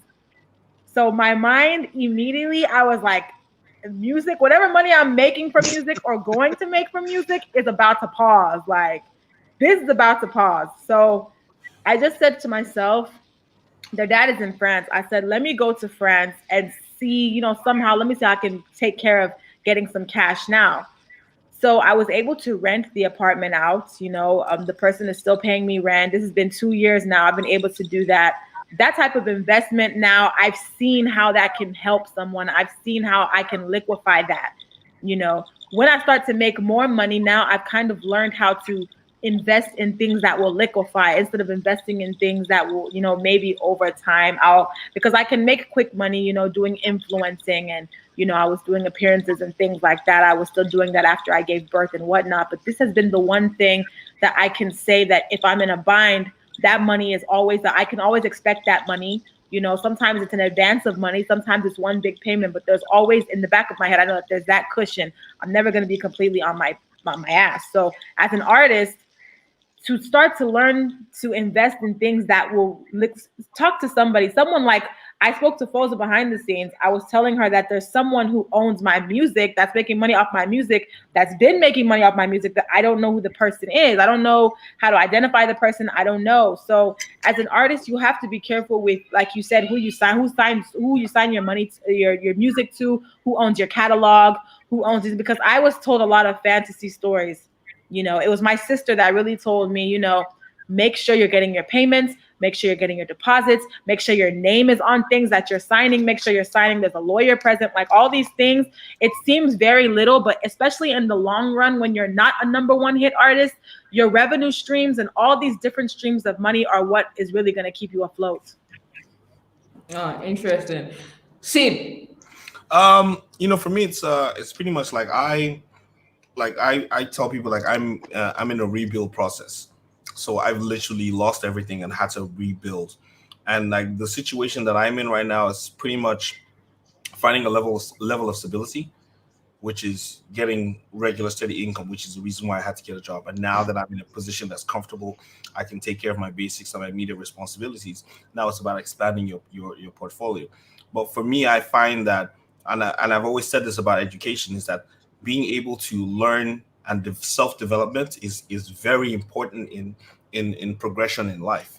So at a point in time, I learned how to produce, I learned how to edit videos, I went to film school, because I feel that film and television is my end goal in terms of entertainment. I want to be able to make films, make television series. So I had to get the knowledge to do that. Now I'm like, okay, I have a 3 to 5 year plan of wealth generation that I want to get to. And so it's the first step is, okay, how do you spread out the money that you're making and increase your passive income so that your active you can reduce the amount of hours you work, and your active income can reduce while your passive income sort of takes over. How do I get to a position? So I'm learning new skills from LD, learning how to trade forex. And I'm in have first mover advantage in the esports industry, because I believe that in 3 to 5 years that's going to be a multi-billion-dollar industry. So I'm in there as well, identifying opportunities. It's like LD would know, when you're trading, you have to find the perfect entry so you can increase your profits and reduce your and manage your risk. Your risk. That's right. Getting into the different markets like film industry, I'm learning that I have an idea of where I want to enter, understanding and studying the market and studying the different things that I want to get involved in. The most important thing for me as an artist is, yes, hone your craft. Yes, you are creative. You have to surround yourself with people that would help you grow. A friend of mine said to me, Tuoya, he said to me 2 days ago, he said, if you hang out with six losers, trust me, you're the seventh. That's right. You might be calling them losers, but those are the people you surround yourself with. You are definitely the seventh in someone else's eye. So I've tried to change my circle to surround myself with people who influence me in the right direction or can educate me in where places where I can put my money. Like I just realized today that I could give somebody $1,000 and have them trade forex on my behalf and pay me dividends over a few couple of months. I don't have to do anything. I just get an alert every month of a particular amount of money. That's literally, there are people that make $20,000-$30,000 in a week. That is a prime investment for you to be making that amount of money every single month if you give it to a trader. So knowledge is power. And I think we need to, as artists and as individuals and Nigerians in general, invest in acquiring knowledge. The internet is there, technology is there, Google is your friend. There's nothing you want to find out that you can't. YouTube, anything you want to do is at your fingertips. Please self-develop, increase your knowledge base, and there is nothing you cannot do or achieve. Amen. LD, Amen. Yo, Pastor Seed. hey, I don't know if I can, I don't know if I can top that. I mean, bottom line is, like you said, knowledge is key, right? Self-development, right? And people think of self-development as like, man, go meet one guy, we go help me. No, self-development is actually finding out what it is that you can do, that can help your situation. Your help actually lies more within than external. People don't realize that. Yeah, Kind of what I and I learned this also from self-development. One of the biggest Exactly. things that I found, is that when you start to read, you realize you don't really know a lot, right? Yeah. And it makes you want to read more. I didn't really read in my earlier years. I did a lot of research, but I never really actually read books, like nonfiction books, right? But as soon as I got into nonfiction books and I started to read about, financial, independence and managing money, and really understanding like real estate and things like that, I started to think about things like totally different, right? I started thinking about business in a completely different way.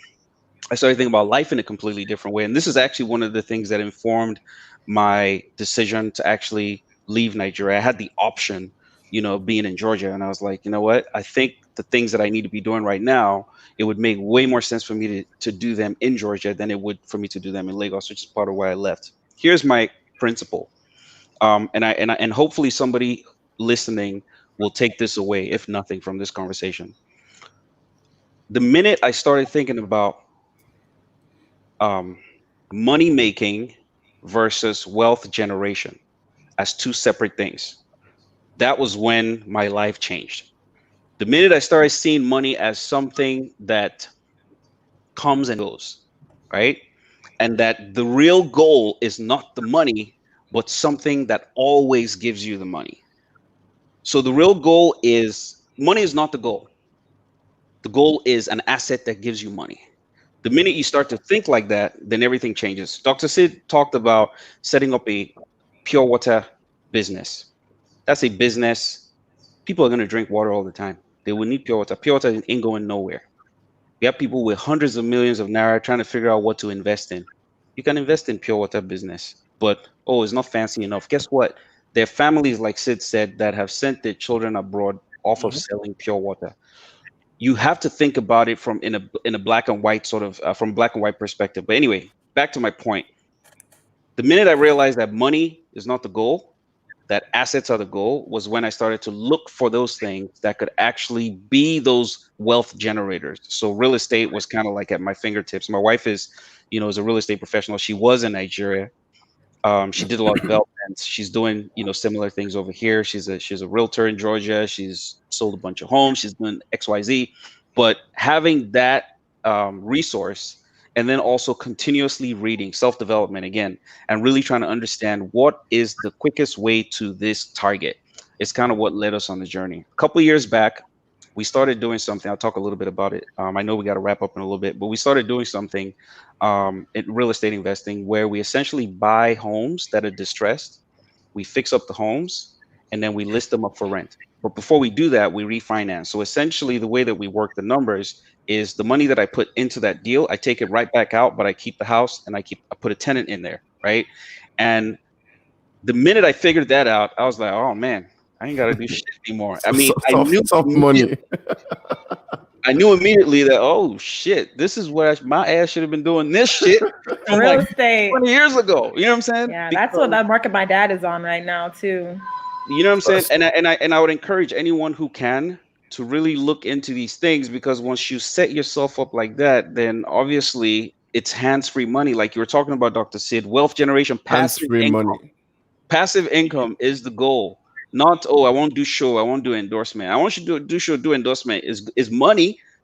And you might get that money right now, but you're not going to get that money forever. But guess what? If you buy that house in Surulere, it doesn't have to be in Lekki. It doesn't have to be in VI, Ikoyi, wherever. You can buy the house in Akonjo. It doesn't matter. Just buy houses. People will always need a place to live. Anyway, let me get off my soapbox.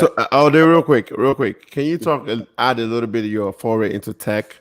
So how did that happen, real quick? And then what are your plans for? So I come from an engineering family. My dad is one of the foremost engineers in Nigeria. Someone else who doesn't really get credit. He was the one that brought the internet to Nigeria in 1995 for the first time. That was like his thing, right? He brought the technology, set it up for the government, banks, all of these people. So I was kind of part of that. While I was in University of Lagos, he used to kind of take me, and I think Sid, I think you might have come with me on a couple of those journeys. So this is while we're being tribesmen, right? We go and we're installing masts, doing communication things. So that's kind of how I got into IT. But when I moved to the US, I studied architecture, right? So there is the 3D part of architecture, which fascinated me because I was already shooting music videos. So I wanted to do more computer-aided design. So then I ended up on the design side. And then from design, I kind of moved into more, project coordination. And from project coordination, I learned about like agile development. And that pretty much became something that I could do in my sleep, right? Is I could go into an organization and recalibrate the way that you guys are set up to become way more agile, meaning you become way more productive. I mean, improving your efficiency to up to the point of like 60%, right? Based on whatever it is that you guys are doing. So today what I do is I do that type of consulting for Fortune 500 companies. So right now I'm doing something similar for a company called Anthem's, like the second largest insurance company in the US, right? Where I'm actually going in and looking at all of their IT groups and basically figuring out ways to improve their efficiency. So that's my whole IT thing. So that's what I do on the side, and that's how I get the money that I put into the real estate. Real estate is the major now. And in about a year or two, my ass ain't gonna be doing shit. And I will be on a beach someplace. And I'm telling you, and that's how quickly these things can happen too once you catch on to it. Self-development. Read more books. Oh, someone was asking about the numbers project. Do you want to say something real quick? I don't know the numbers project. What numbers project? Okay. I think you sort of said something earlier on where you said you kind of looked at the numbers, and then they kept asking about that. But that was like when you were talking about music and hype just before you left. Oh, so looking at the numbers is basically understanding that if I'm spending 9 naira to make 1 naira, is different from if I'm spending 9 naira to make 19 naira, right? I think that's the easiest way to explain it. So for me, music had me spending, actually, I'll tell you guys actual numbers. In 2010, I spent 112 million naira, right? On music, promoting, all of that kind of stuff. And I got, I think, a profit of maybe like 11 million at the end of the year when we did all of our financials. Maybe got like 120 something. So I was like, wait a second. What business on earth? What kind of business are we doing here? This is fucking crazy. Because I'm sorry, can I curse on this show? Just cursing anyhow. Just Charity anyhow. work. Go ahead. Charity. But essentially, I spent all this money, and then I make like a measly. I look good outside, but LD is doing. But at the end of the day, I'm like, what kind of business am I doing? If I was buying and selling cars I would have made We- 20 times this Way with the more than same that. amount of money. You get what I'm saying? So the point is that I had to evaluate and look at those numbers and realize that, oh, these numbers ain't making sense. This is not how this is not how I'm going to get to my $1 million. This is not how I'm going to get to my $1 billion or whatever it is that my target is.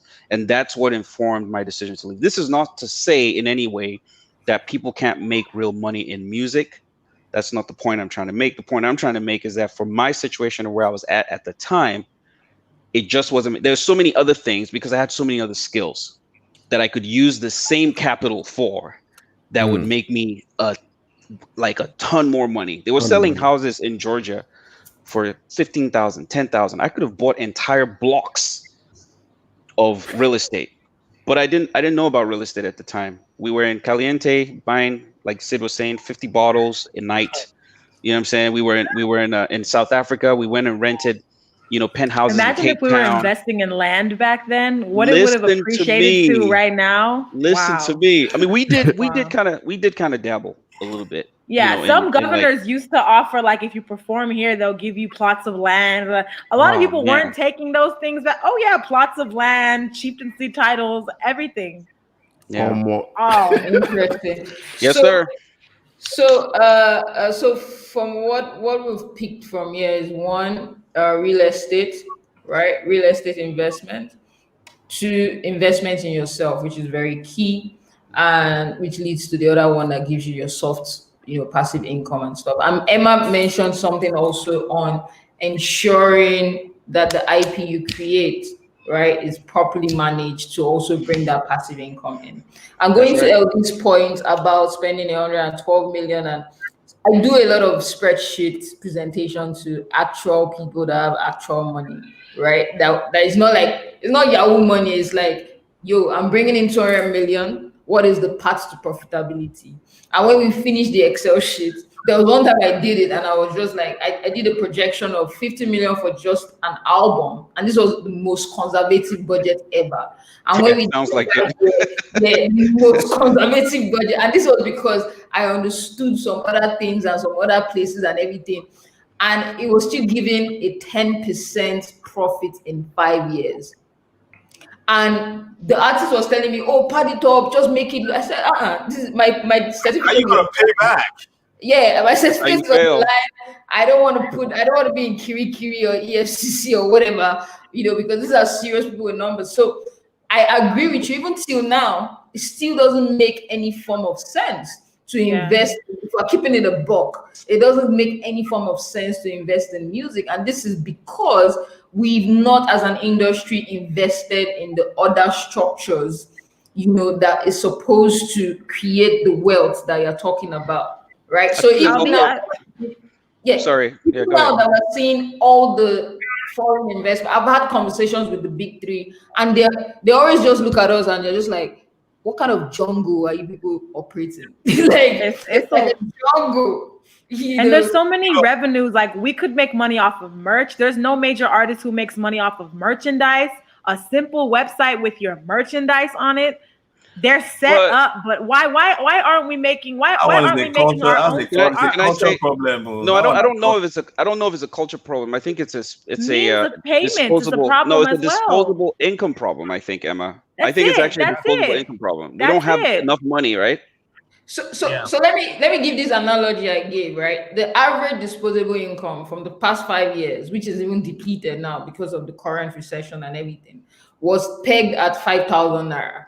Now, at 5,000 naira, these are the things you're competing with. You're competing with peckers.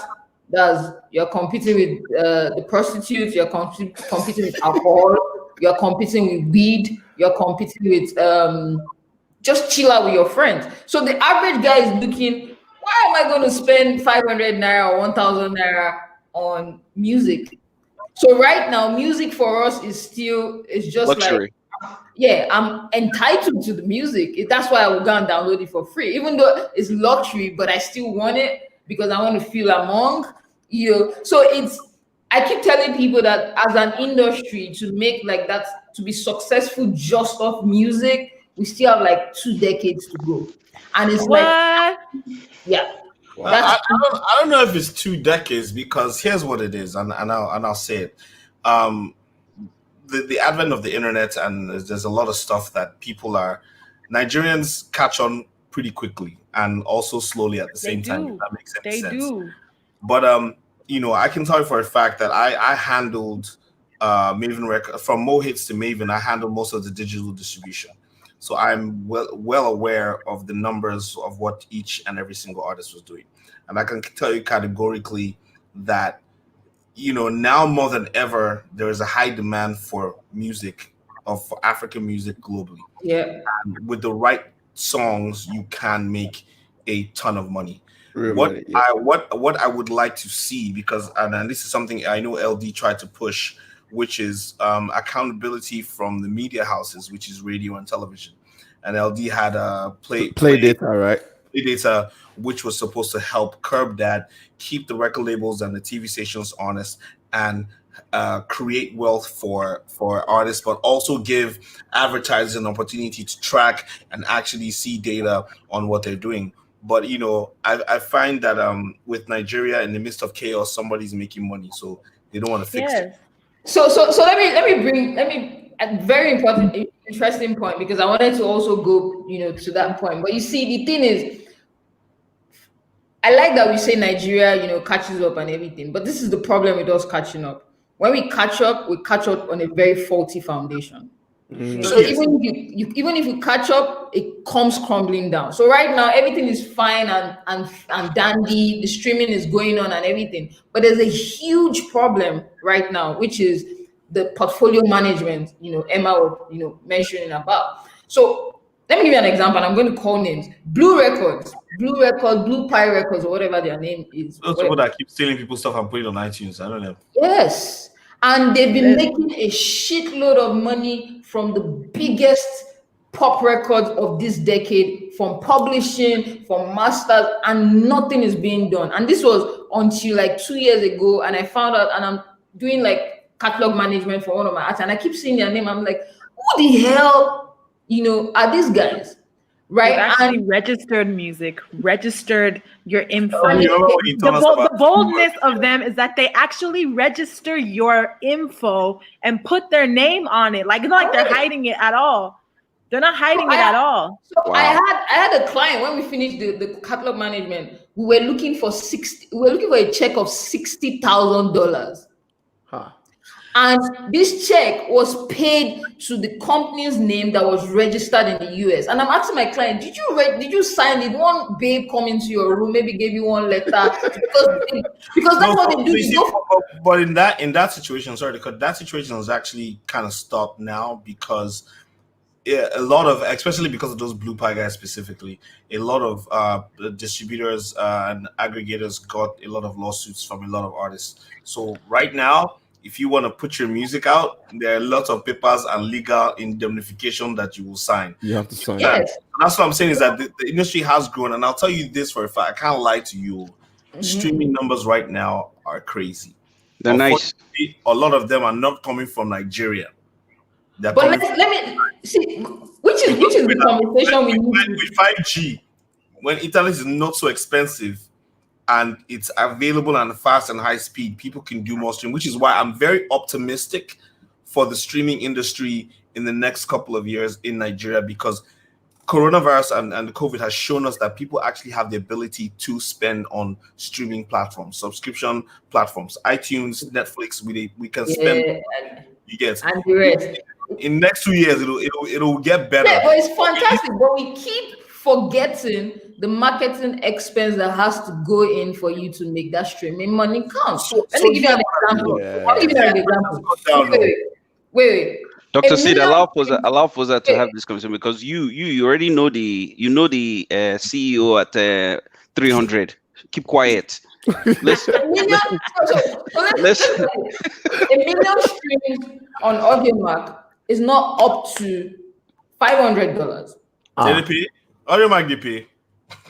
So now you see, but AudioMac pays. I can tell you those that AudioMac pays in Nigeria, and that's my fight with them. So you come and you say, "Oh yeah, we don't pay; it's free." $500. But you give in advance to the big labels. So the guys that are on your platform that are looking for vanity metrics, spending a lot of money. You're putting money into digital ads, you're putting into Facebook ads, and it doesn't make sense.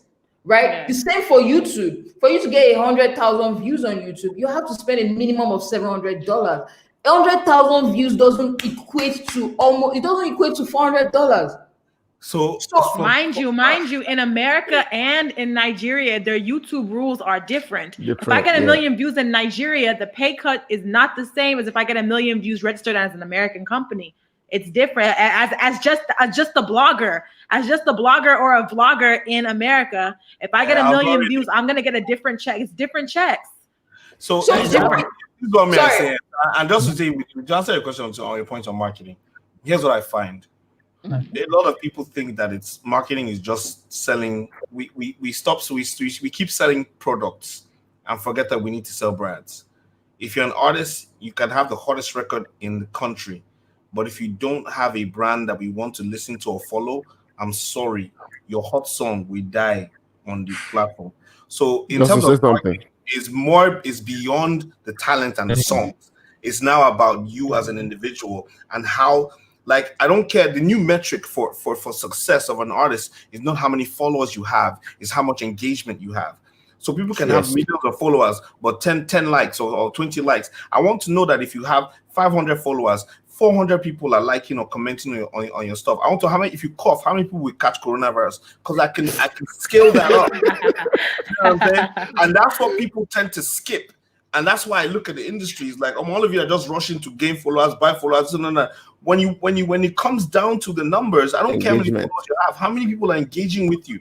And trust me, if you build an organic fan base that engages with you, you don't need a marketing budget.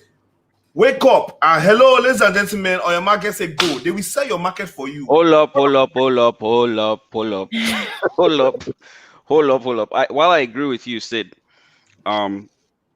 I think that what you're describing applies when there's already a brand that you're building off of.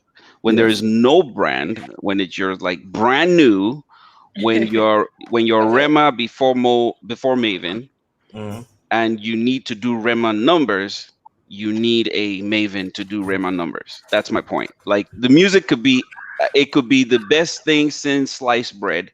If you don't have a platform and you don't get playlisted and you don't get, sort of pushed into those playlists where people discover the music, people won't even discover the music, because here's what you're competing with, right?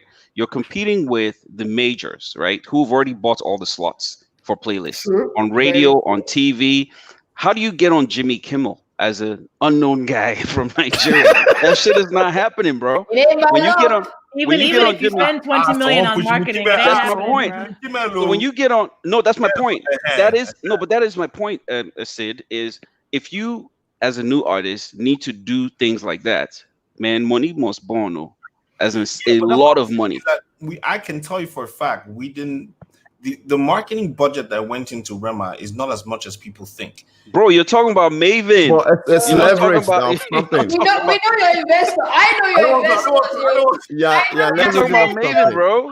I'm just saying that. It's like I heard. It's leverage. Forget the money aspect. Forget the money aspect. You're bringing him into a structure that has been tried and true. Okay, so wait. Let me give you an example. Because people who spent money and it didn't go anywhere now. Listen, there are artists that have come out at the same time on the same label, right? And one person has one pew, another person. That's a different. You know why? That's different, though. I can tell you, budget is not different too. But talent is also different. Before Rema came on, even on his YouTube, on his Instagram videos that he was posting that made us see him in the first place, his engagement was crazy. So that is what you see. That when you put if you put the same amount of effort into two artists, one has high engagement, one doesn't, you will see the movement. It's not even. But talent is also different now. That guy's engagement was almost 10 times what his followership was. So before anybody touched him. so there are a lot of Yeah, people that have those kind of numbers as well, Sid, but we don't know them. There are a lot of people like that. And the reason we know Rema is because Rema's on your platform. I mean, somebody was saying the other day, it was like, oh, what did the record labels do for Drake? Let me tell you what the record labels did for Drake. Okay. Huh. Drake is not the dopest rapper out there.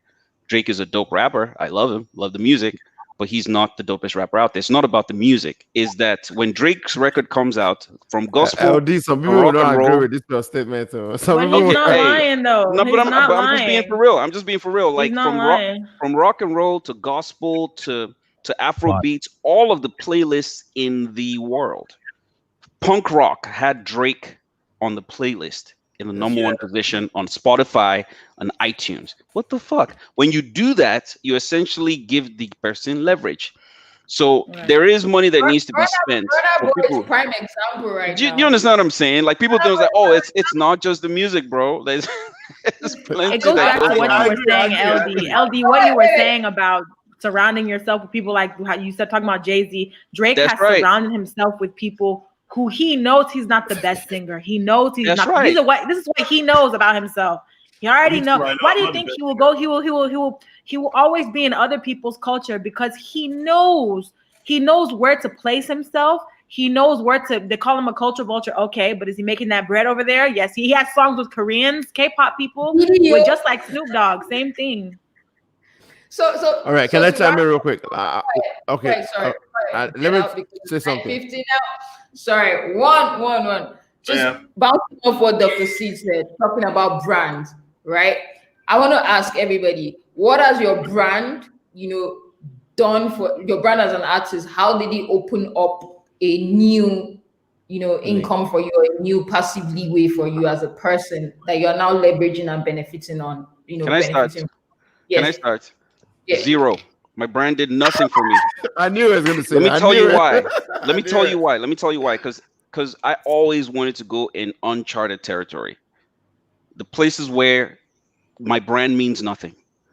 And I don't know if it's a curse or some kind of gift, but I've never really, and this is one of the things I feel like was my biggest like weakness as an artist, was I never really leveraged the brand. So for example, in the political do you space, hide it with some of your clients? Have you been to your clients and they were like, nah, man, there's no way you used to be an artist.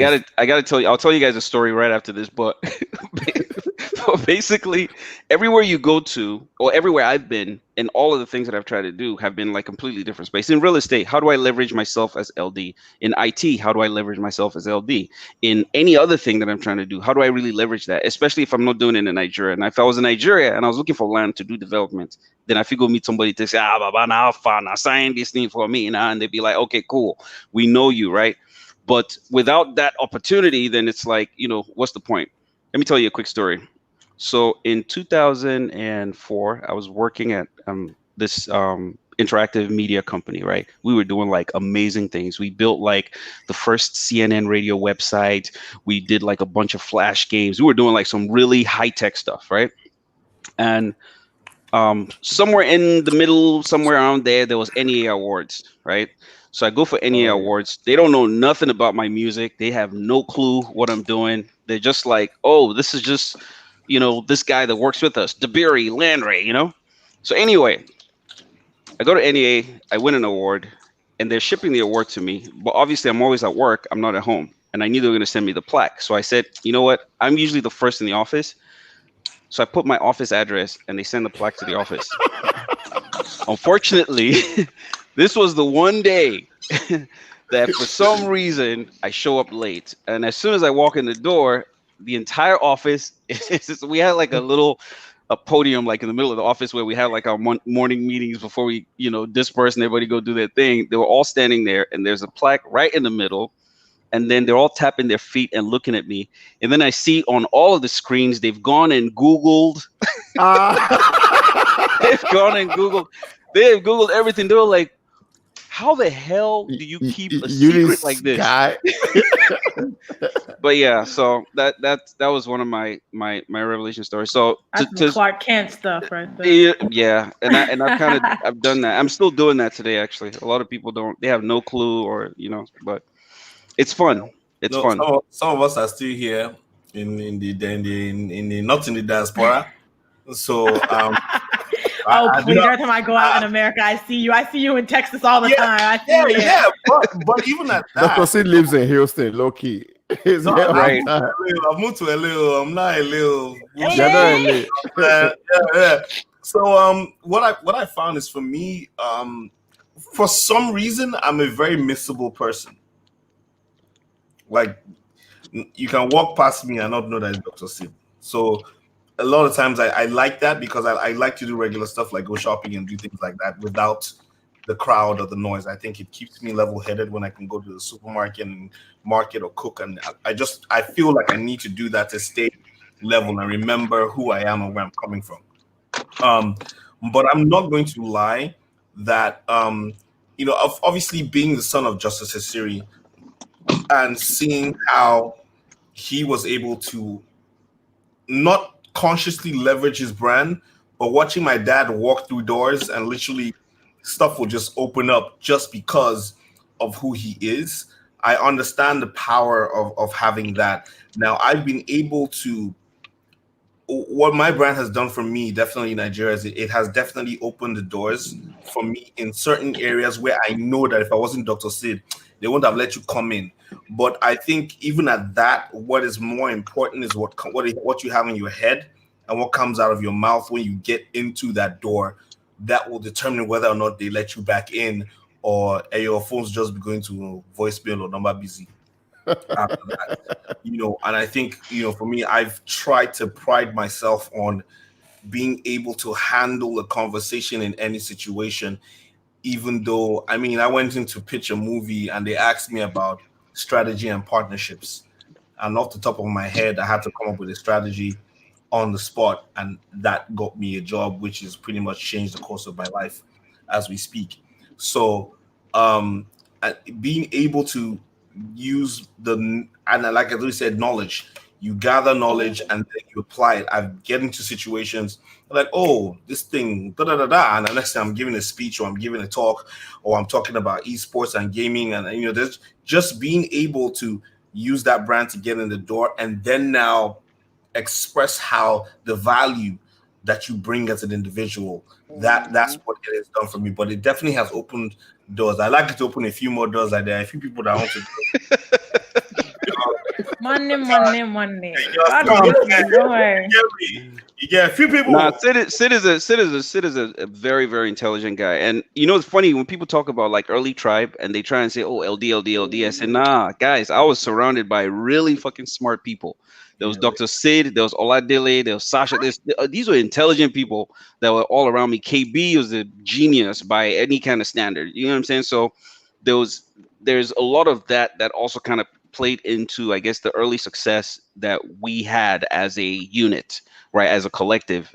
And I'm just happy to see that everyone has kind of remained on the same wavelength, so to speak. No one actually kind of tapered off. Everybody's doing great, and it's just amazing to see, man. Dope stuff. I think we probably lost Foza. I have one more question. I don't know, Justin, do you want to chime in? I wanted to ask about misconception, just one misconception in a few sentences about one of you that you guys have heard, like the biggest misconception about you guys that relates to what we've been talking about. But a few sentences though, because we're running out of time. I think people think what we do is really easy, to be an artist and to be like a public figure, but ignore the fact that everybody wants to be an artist right now. That doesn't mean that it's easy to do. It's something that, like, especially in Nigeria, we get put on the spot a lot. Like, they will tell you you're going for a function. All of a sudden, they've thrown a microphone in your face, and you have to perform because you don't know that in the crowd there's somebody there that holds the key to the next part of your destiny. So you just know in your head, like, dang. And mind you, we're not doing this for fun, though. We're actually doing this to make money. So it's like, it's not easy. It's not easy to be an artist. All right. Yeah, we get paid a lot, but we work really hard too. It's not just music. It's other things that we do behind the scenes that people don't really know about. So Don't just wake up one day and say you want to be an artist. I know everybody's doing that right now. I know everybody's doing that nowadays. Oh, I want to be an artist. I want to be an artist. I want to be an artist. It's not just artist, so not be only mouth though. It's not mouth. It's actual. It's work. It's work. All right. Sorry, can you hear me? Yes, we can hear you. All right. So let me tell you why I asked that question. So this is Foza that very brilliant, if I do say so myself. I have the best presentation, best proposals and everything. And I go to a bank and I tell them I need X amount of money. And they tell me, oh, this, it can't work out, we can't give you this. But a Dr. Seed walks in with papers that are not as complete as mine, presentation that is not as solid as mine. And they're cutting him a check. This is personal. We know you would like, never, but we know you. It sounds like, yeah. It's not He was like, but and they give him a check of like 200 million on something we are all very convinced that is going to fail because you don't understand what is going on. So for me, I understand what you're saying. It's not me personally, but a hand. Not you. It's not you personally, but I'm saying that because if you're an artist and you're listening, I want you to understand that there's so much power in the soft, the brand equity that you amass over the period of time. And one of the things that I've seen happen in the industry is that people have this power, they go and get the money, they squander the money, they lose the brand equity, and everything now goes back to like zero level. Instead of you affect other people's ability to get that same amount of money. That's right. Exactly. Instead of you what LD said, that you should you should gather people around you. So if you can walk into a bank and the bank is going to give you 500 million, of course you are a creative and you probably are not skilled in that aspect of the business or whatever to be able to get to be able to manage that 500 million to become 1 billion or whatever. Get people around you, employ people that understand and can, like, see Mr. Easy, for example. I'm pretty sure I can beat my chest that Mr. Easy just knows the surface of what is going to talk about, but there are machines behind that understand that, okay, if Mr. Easy tweets I need $20 million for a fund, he's right? pretty smart, yo. Don't understand. Mr. Easy is very smart. I've seen this chopper. I think she's talking about the legalities of what he's doing. I'm talking about like the complexity. Smart. You can wait, Foza, line. No. See, I can be very smart. I understand surface level what agile is, but I'm not an expert in it. It's not my core. Do you understand? So even if it's just the same way I tell people that if you're a general lawyer, I can't do oil and gas law. I know a bit of oil and gas law. I'm smart enough to read about oil and gas law and know what's happening, but I'm not an expert in it. So to go the full length of making it 5 billion or whatever it is, I'll probably not be as successful. I'll probably fail when I'm not supposed to fail because I'm not an expert in it. Do you understand what I'm saying? So what I'm saying, I guess the point is surrounding yourself with people who have the knowledge, like even just knowing that you need to surround yourself with those kind of people is part of your intelligence, right? Yeah. Yes. But just to add on to what you're saying, I think if you look at and I always like to talk about, because you mentioned a young artist who goes and has all these things right and everything. You have to understand that nothing is given. Like we said, you can be the smartest person in the room, but if you don't show that you have some kind of value, no matter how sweet or beautiful your proposal is, you'll always get overlooked by somebody who has the appearance of value. You get. So the key and what I've learned over time is instead of just thinking that you have the best proposal or the best idea, you have to find a way to build a value, even in a small circle or in a small community or something. Everybody's looking for what they can get from you, not what they can give you. And that's where I find a lot of people get it wrong. And I've got it wrong a lot of times when I go to pitch stuff. Oh, hell yeah. Always telling these people what you will do if they give you something, not what they will get when they give it to you. Right. So everybody's always good. I've been in so many situations, and I kid you not, I've sometimes I've called myself a hater when I see an artist endorsing a particular product, and I'm like, this guy, why? You understand? The truth of the matter is, whoever in charge of that has understood that this person is going to bring me some kind of value. When I Yeah. see people endorsing Oral B, a toothpaste brand, and I'm like, but I'm Dr. Sid, a qualified dentist. Why they no, real talk is buff. Why they not endorsing me? You now start to understand that there's whoever they're endorsing, they've seen value they can get from that person, and maybe they haven't seen the value that they can get from you. So the thing is, how do you position yourself that people see value? Influencer marketing. Oh If no, you're no, not no. Yeah. So I totally agree with you, Dr. C. And I figured this out like 3 years ago when frustration almost killed me. And I was just like, what the hell is going on? All this smartness, and I'm still like, it looks like I'm about to die of penury. I don't so right now, don't worry. Right now we know how to package it. So are you on Terminal Bridge? No, it's closed. No, I have not been out of my house. What you say? No, you're breaking up seriously. We missed half of what you said. Oh. So I said like 2 years ago, like 3 years ago, I figured that out when I discovered that it's like I'm going to die with all these proposals on my laptop, and everybody is just going to be saying this entertainment thing that you're doing and stuff. But when I figured this thing you just mentioned about how to sell what they want to see, and it's all good what you want to give them and the value you want to give them, but they can't see it.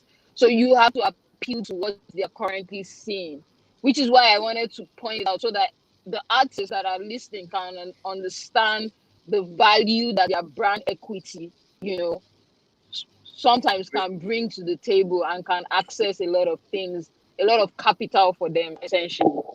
And even before they become You brand, catch just that. understand that when you're in Emanara's DM, you're telling Emanara to help your career. Emanara has to go to your Instagram page and see that if she helps your career, there's something that can come out of it for her. You understand? Yeah. You get so, and I hope a lot of artists watching this understand that, because everybody's in your DM, they're tagging you on Instagram, and I'm sorry to say, some of it is really whack and really terrible. But what I do is, because after Rema Blue like this, anybody when they send me DM, I they check, because you don't know what the next. Yeah. Actually, nowadays you have to take everybody seriously nowadays because. But really you just have to understand that if I go to your page, what are you selling? Like I said, that engagement, if I see it, I say, okay, something can happen here. Let's now go into, somebody mentioned their artist development, distribution, all that stuff. We take you through artist development. A lot of people have skipped the artist development stage in the Nigerian music industry, because artist development is not just recording songs, it's media training, it's styling. LD developed Brand Bible at one point. I remember that time they tried 2.0. When you see, if you see Brand Bible, where they get for one artist, be like this, thick, like this. I'm not going to lie.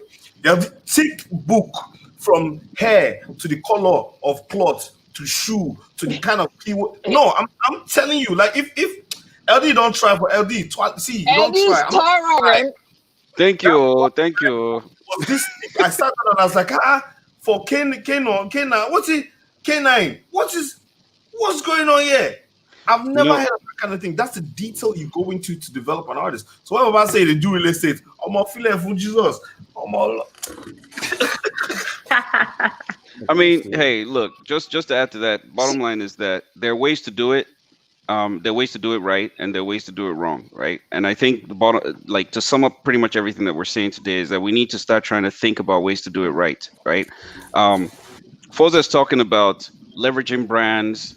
You were talking about and having access. I think that there's a collaboration that needs to happen a little bit more for folks like Foza connecting with people like Sid or Emma to actually be able to get into places and make things happen. And I think that that's probably where someone such as Foza's business really should lie, is you can get in that door quicker if you walk in there with Emma. They're going to look at you and be like, oh, Lux adverts will give you, right? You have the proposal, you know how to do the pitch. But I think that collaboration is what we need to do more of. Sid, you said something earlier about one person starts a business and then other people start the business, then everybody's doing the business. I think that it's become part of our culture that we think that there's only room for one, right? and there's enough room for everybody, right? And I think that that's Yeah. something that we also need to teach as we're engaging people, is to say, hey, I look, think guys, Asian people are really good at that. They're really good at, and you see them in America, how they put their whole community together. They may Right. not get along, they might not like each other, but you will see how they form together hey, and do. the Ethiopians do it too. Like Africans Yeah. do it. The Ethiopians do it very, very well. I mean, look at Atlanta. The nightlife is owned by Ethiopians. Look Pretty at much. the Straight up. parking lots are owned by Ethiopians. The Africans doing it too. I think it's just it's something that we need to now begin to start to pass down in our culture, is to It needs let, to especially the young kids. adopt. And I feel so bad because the world that these kids are in, I It's don't even know really where to fast. start. Wow. I don't know where to start. Like, how do you tell someone who's grown up in Nigeria and hustled all their life that, oh no, there's an honest way to do things? They've never known an honest way to do things. So it's a pretty difficult challenge, but we have to keep trying anyway. Yeah. All right. So Thank you my so last much, question. everyone. Sorry, All right. Okay. no, Foza, go no, ahead. no. I have to have the last one. So please, can you give us an instant to round up? Right. Sorry, I'm driving. This conversation because I'm just like, this is some depth of information right now. But like, can you give us an instant to round off of how you failed forward, an instance of failure, and where you failed and how you pick yourself up and you turned it into sustainability. Can I Failed start? forward. You can go. Yeah. Okay, I used to be like a part of a label, and everything on the front end was good. Our projection was good. Our, obviously studio was good. Performance is good. Look is good. But just the internal structure, I feel like we failed miserably. I feel like, you know, putting business to one side and just professionalism to one side was a problem. Now, I cannot say the failure did not teach me I learned how to work with people. I met so many people. My experience, I mean, if you're living in a house with 5 artists, 20 producers, I learned my music knowledge went up so high, My experience, I needed to go through what I went through in order to be where I am now. Now I have my own label. Whenever I decide to bring other people on, I still have producers that I work with. I learned how to do my own distribution. I learned how to, pay off music producers, pay off directors, pay all that. I learned how to do all of that for my own self. So now that knowledge that I have that we failed at, I could now take that into another experience, a lot of labels work, a lot of labels don't. Ours worked, and then we passed through our time, and now it's, whatever it is now.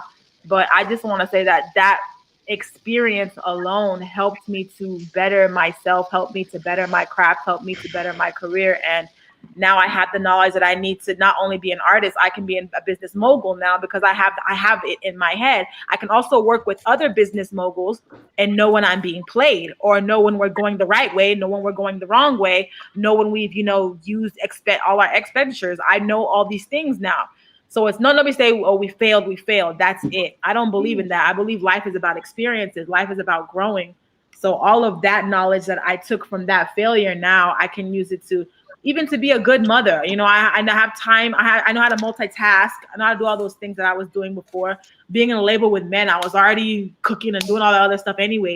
So I've been able to use that in I've cleaned diapers and all that other stuff. But all that shit, I was doing that before the babies came. So now I've used all those things that we failed at, and now it's made me like a better person all around.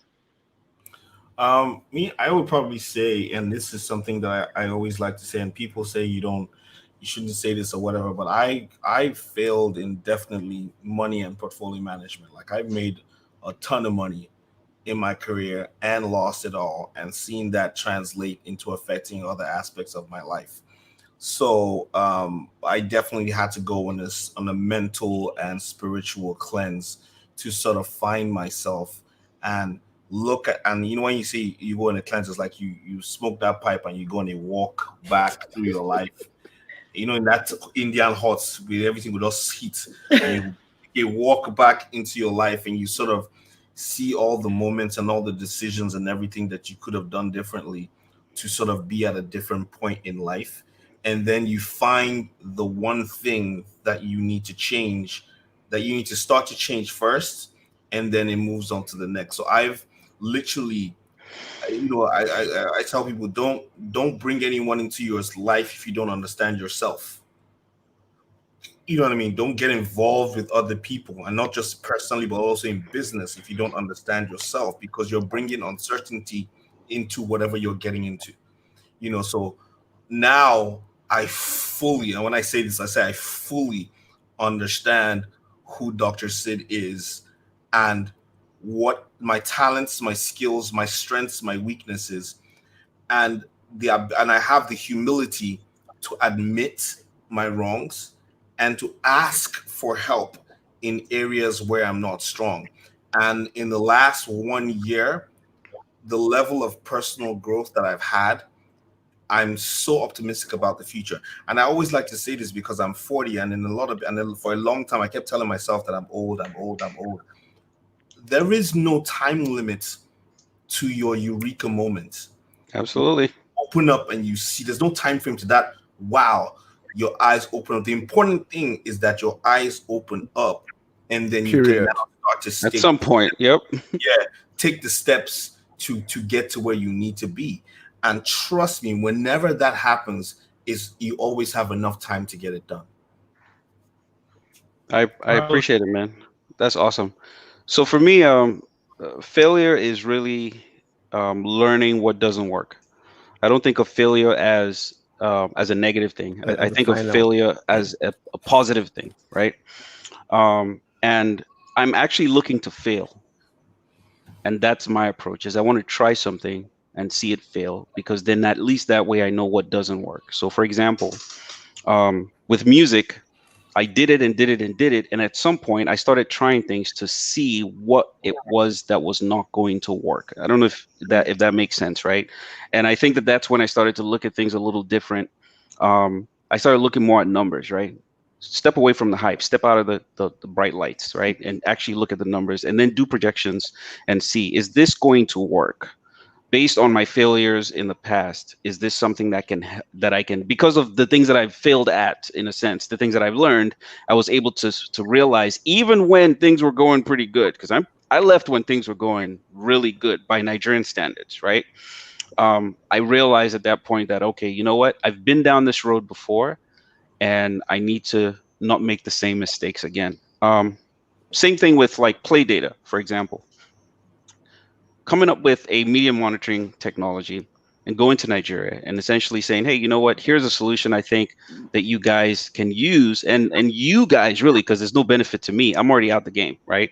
Here's a solution I think you guys can use, and here's how it can maybe help the industry, right? And I learned very quickly that Nigeria wasn't really ready for that.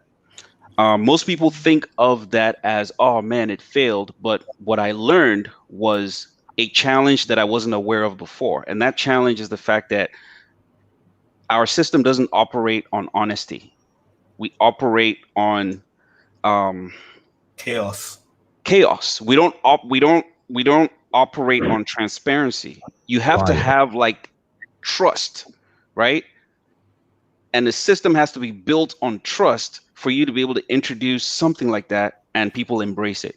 So the same technology is embraced in the US, is embraced in South America, is embraced even in the Caribbean, but is not embraced in Nigeria. So what have I done? I have learned that, okay, if I'm going to build a solution for this environment, these are the things that I have to think about. And also learning from the failures of others as well. And I'm gonna round it up in a second. Learning from the failures of others. One of the things, and I think this might be a gem for anybody who's out there trying to do startups, one of the things that I found out really quickly is that the addressable market in Nigeria for certain products is very limited because there's not enough disposable income, right? You want to set up e-commerce. Entering my lane. I'm just saying, because sometimes we get carried away. Oh, there's 20 million people in Lagos. How many? If you 20 million 10%, people. 10%. And then, if you just get 10% of this 20 million people, bro, the one thing that I've learned, and speaking of learning from failure, is that I've seen a lot of people fail under those with those assumptions, right? Right. So there's a gap in the market, but there's no market in the gap. That's right. Oh man, I like that. I think I need to write that down. That's a t-shirt. That's a t-shirt. Hey, we're going to start our merch soon. So, hey, man, let me write that down before I ask you now. You say you can't remember what you said. What gap are you feeling? It's not very often that I'm speechless, but you guys have very obviously made me speechless this evening. And I mean, I raise a hat to all of you. And see this something else, man. I told you. See this something. Me and see this had a lot of this conversation. Like, man, you are. Yeah. See, you need to be in front of the camera too. I don't think behind is the only place you need to be, because your story. I'm sure people will listen to this and be like, "What?" No. I'll tell you categorically what it is, and this is what I find. For people to listen to my story, for most Nigerians, majority of Nigerians to listen to my story and take it in, I have to be winning in their eyes. Their perception of winning is they have to see me as somebody that's winning. That's the only time they will listen. There are a lot of people here who will listen and take what I'm saying because they've gathered some knowledge and they understand it. But some people have to say in the talk, how many houses in get, how many distance in get. They measure you by those things, and that's the only time you don't get to say seriously. That's when they will now listen and accept. So my own is part of the 3 to 5 year plan. We'll reach one point where we say, okay, we keep talking as we're going for smaller audiences. Then when we now say, okay, people can now hear because I'm doing the thing that you perceive. I want to be one of those billionaires that will now be able to tell you the step by step of how to get there. But until I'm there, I know our mentality. Nobody will want here because the rich people no talk and so you didn't do them. You will not get going to tell us and so you will be. Continue to share anyway. Anyway. Yeah. He who has here, let him hear. Don't censor yourself. Your story is very powerful. And frankly speaking, I think that this conversation just started.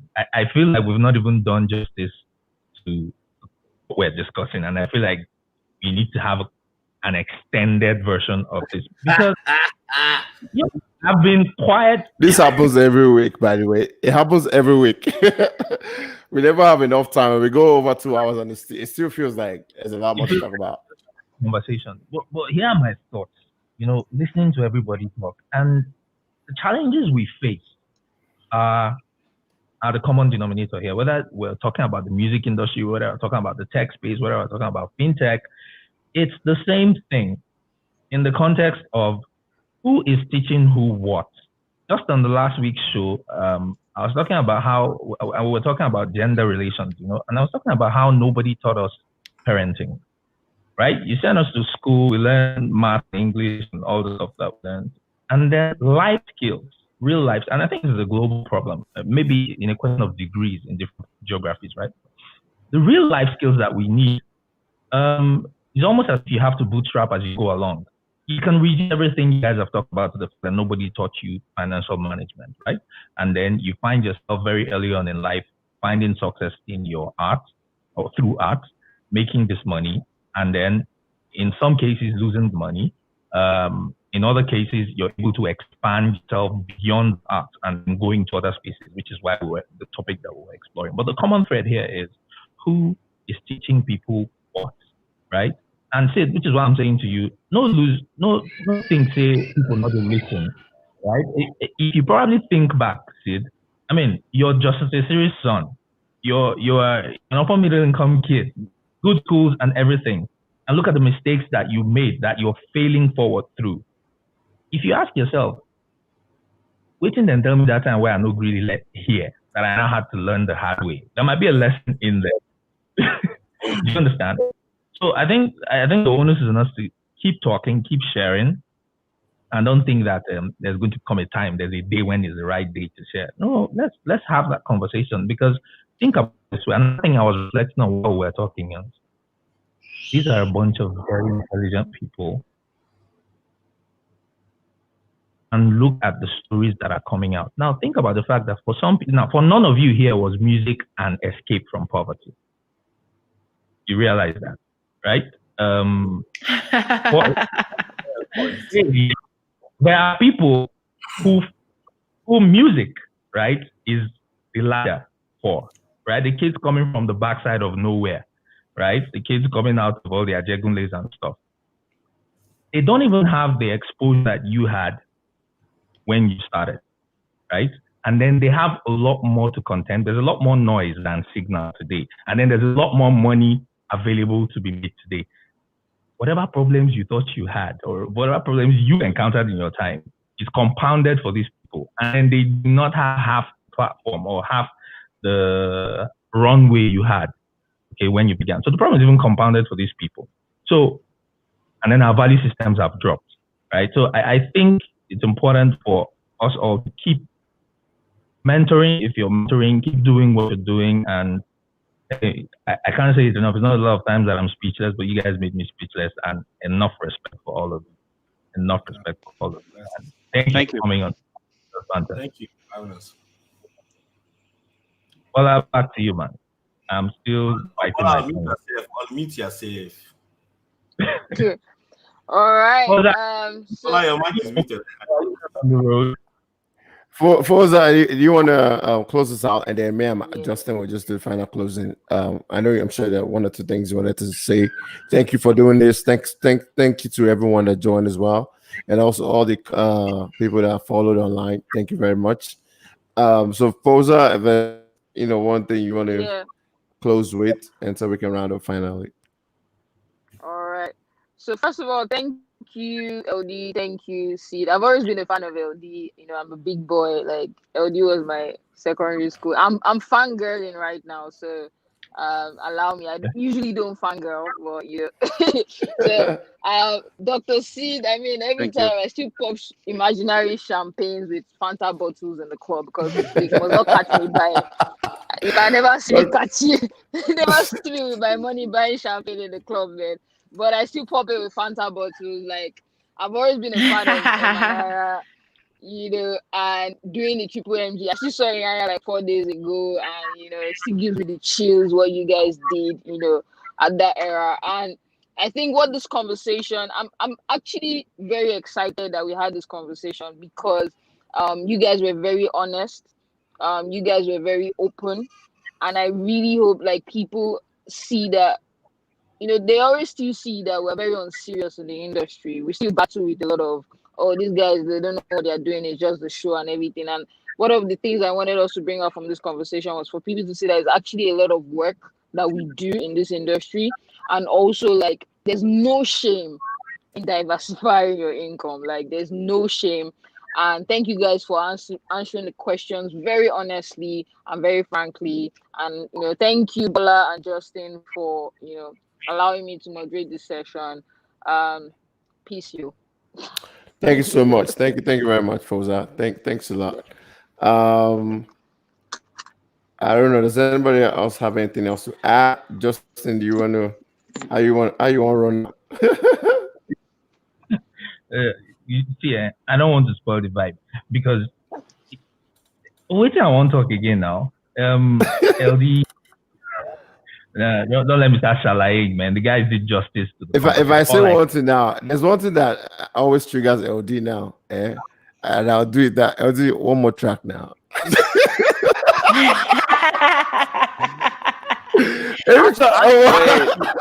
Actually, L, I actually want to remix some of your stuff. Hey, let's do that. See now, that's something I'm interested in. I'm interested in that. Like, my brother was asking. Go ahead. Go ahead. I was gonna say the people looking to reproduce content from the catalog. Hey, go for it. I'm into. Let's build some more assets. Passive income. I was talking to Baki last night on Twitter. Hey, and I was like, who here now? Am I the one that lost or? No, we can hear you. We can hear you. Okay. Let me go out and come back in then. We can hear you. I was talking to Banky on Twitter yesterday, and I was like, apparently he's working on new music. And I was like, get your brother to join. It's just one track now. Like, you're the only one that can do it. It was like, please allow my brother to enjoy his freedom. First he said retirement. Now he said, allow my brother to enjoy his freedom. So Anyways, real estate money is sweet, so there's no need. It does feel that way. No, it's not real estate money. I'm still building though. Like I'm not any. I mean, I'm not close to where I want to be. Yeah. Are you still going to get into tech? I wanted to ask you that. Are you still going to go back now that you know? Go back to startup, to the startup world. Something for the African market. Now that you know the things you know now. I probably will, but I need to be able to do it in a passive way, right? I need for it to not be the thing that takes up 80% of my time. Oh, your time, yeah. Yeah. So I'm building right now, and hopefully, with the target is in another 2-3 years, I'll have the capacity. I'm going to run something by you for that bottom of the pyramid market. There's something that we are building. I'm going to run it by you. Okay. Because it's very interesting. You know, when you were making that whole thing about 20 million people, I was like, okay, I know where this is going. But yeah. Anyway, anything else that anyone wants to add? But if not, thank you guys so much. Really, I appreciate you all, man. I appreciate you guys. I really do. Like every single one of you. I just want you to know, like from the bottom of my heart, I feel like it's a privilege to be part of these discussions, to connect with such intelligent people, and just this is just amazing. I'm honored. Thank you. I love y'all. Sid, my big brother, I love you too. Love you too, sweetie. You know. And it's nice to speak with you guys. I gotta get back. I'm not your big brother. You are my big brother. You are. You are. Say hi to the babies. Right, the babies. Say hi to the babies. Yeah. I will. All right, yeah. Justin. Everyone, peace out. All right, guys. Kids, we're diaspora now. We'll catch up. No, I love that. Yeah, see that Justin need to connect. I've already said this needs to happen. I told Justin already. Justin, that whole accelerate P. Justin knows everything about it. Justin and Sid need to be working together. Let's talk. They tell them to give me a show too. I want to do countdown. No. We will discuss. No. Let's talk series, bro. That's where it's at. I'm working on. It's starting wrong. Don't worry about it. I can hear you. I'm here for that. Room and put everybody in. Let's just kick that conversation up. We've been on the side. Let me end the broadcast. All right. No. Yeah, just hold on. You guys are gonna talk. I'll just end the broadcast.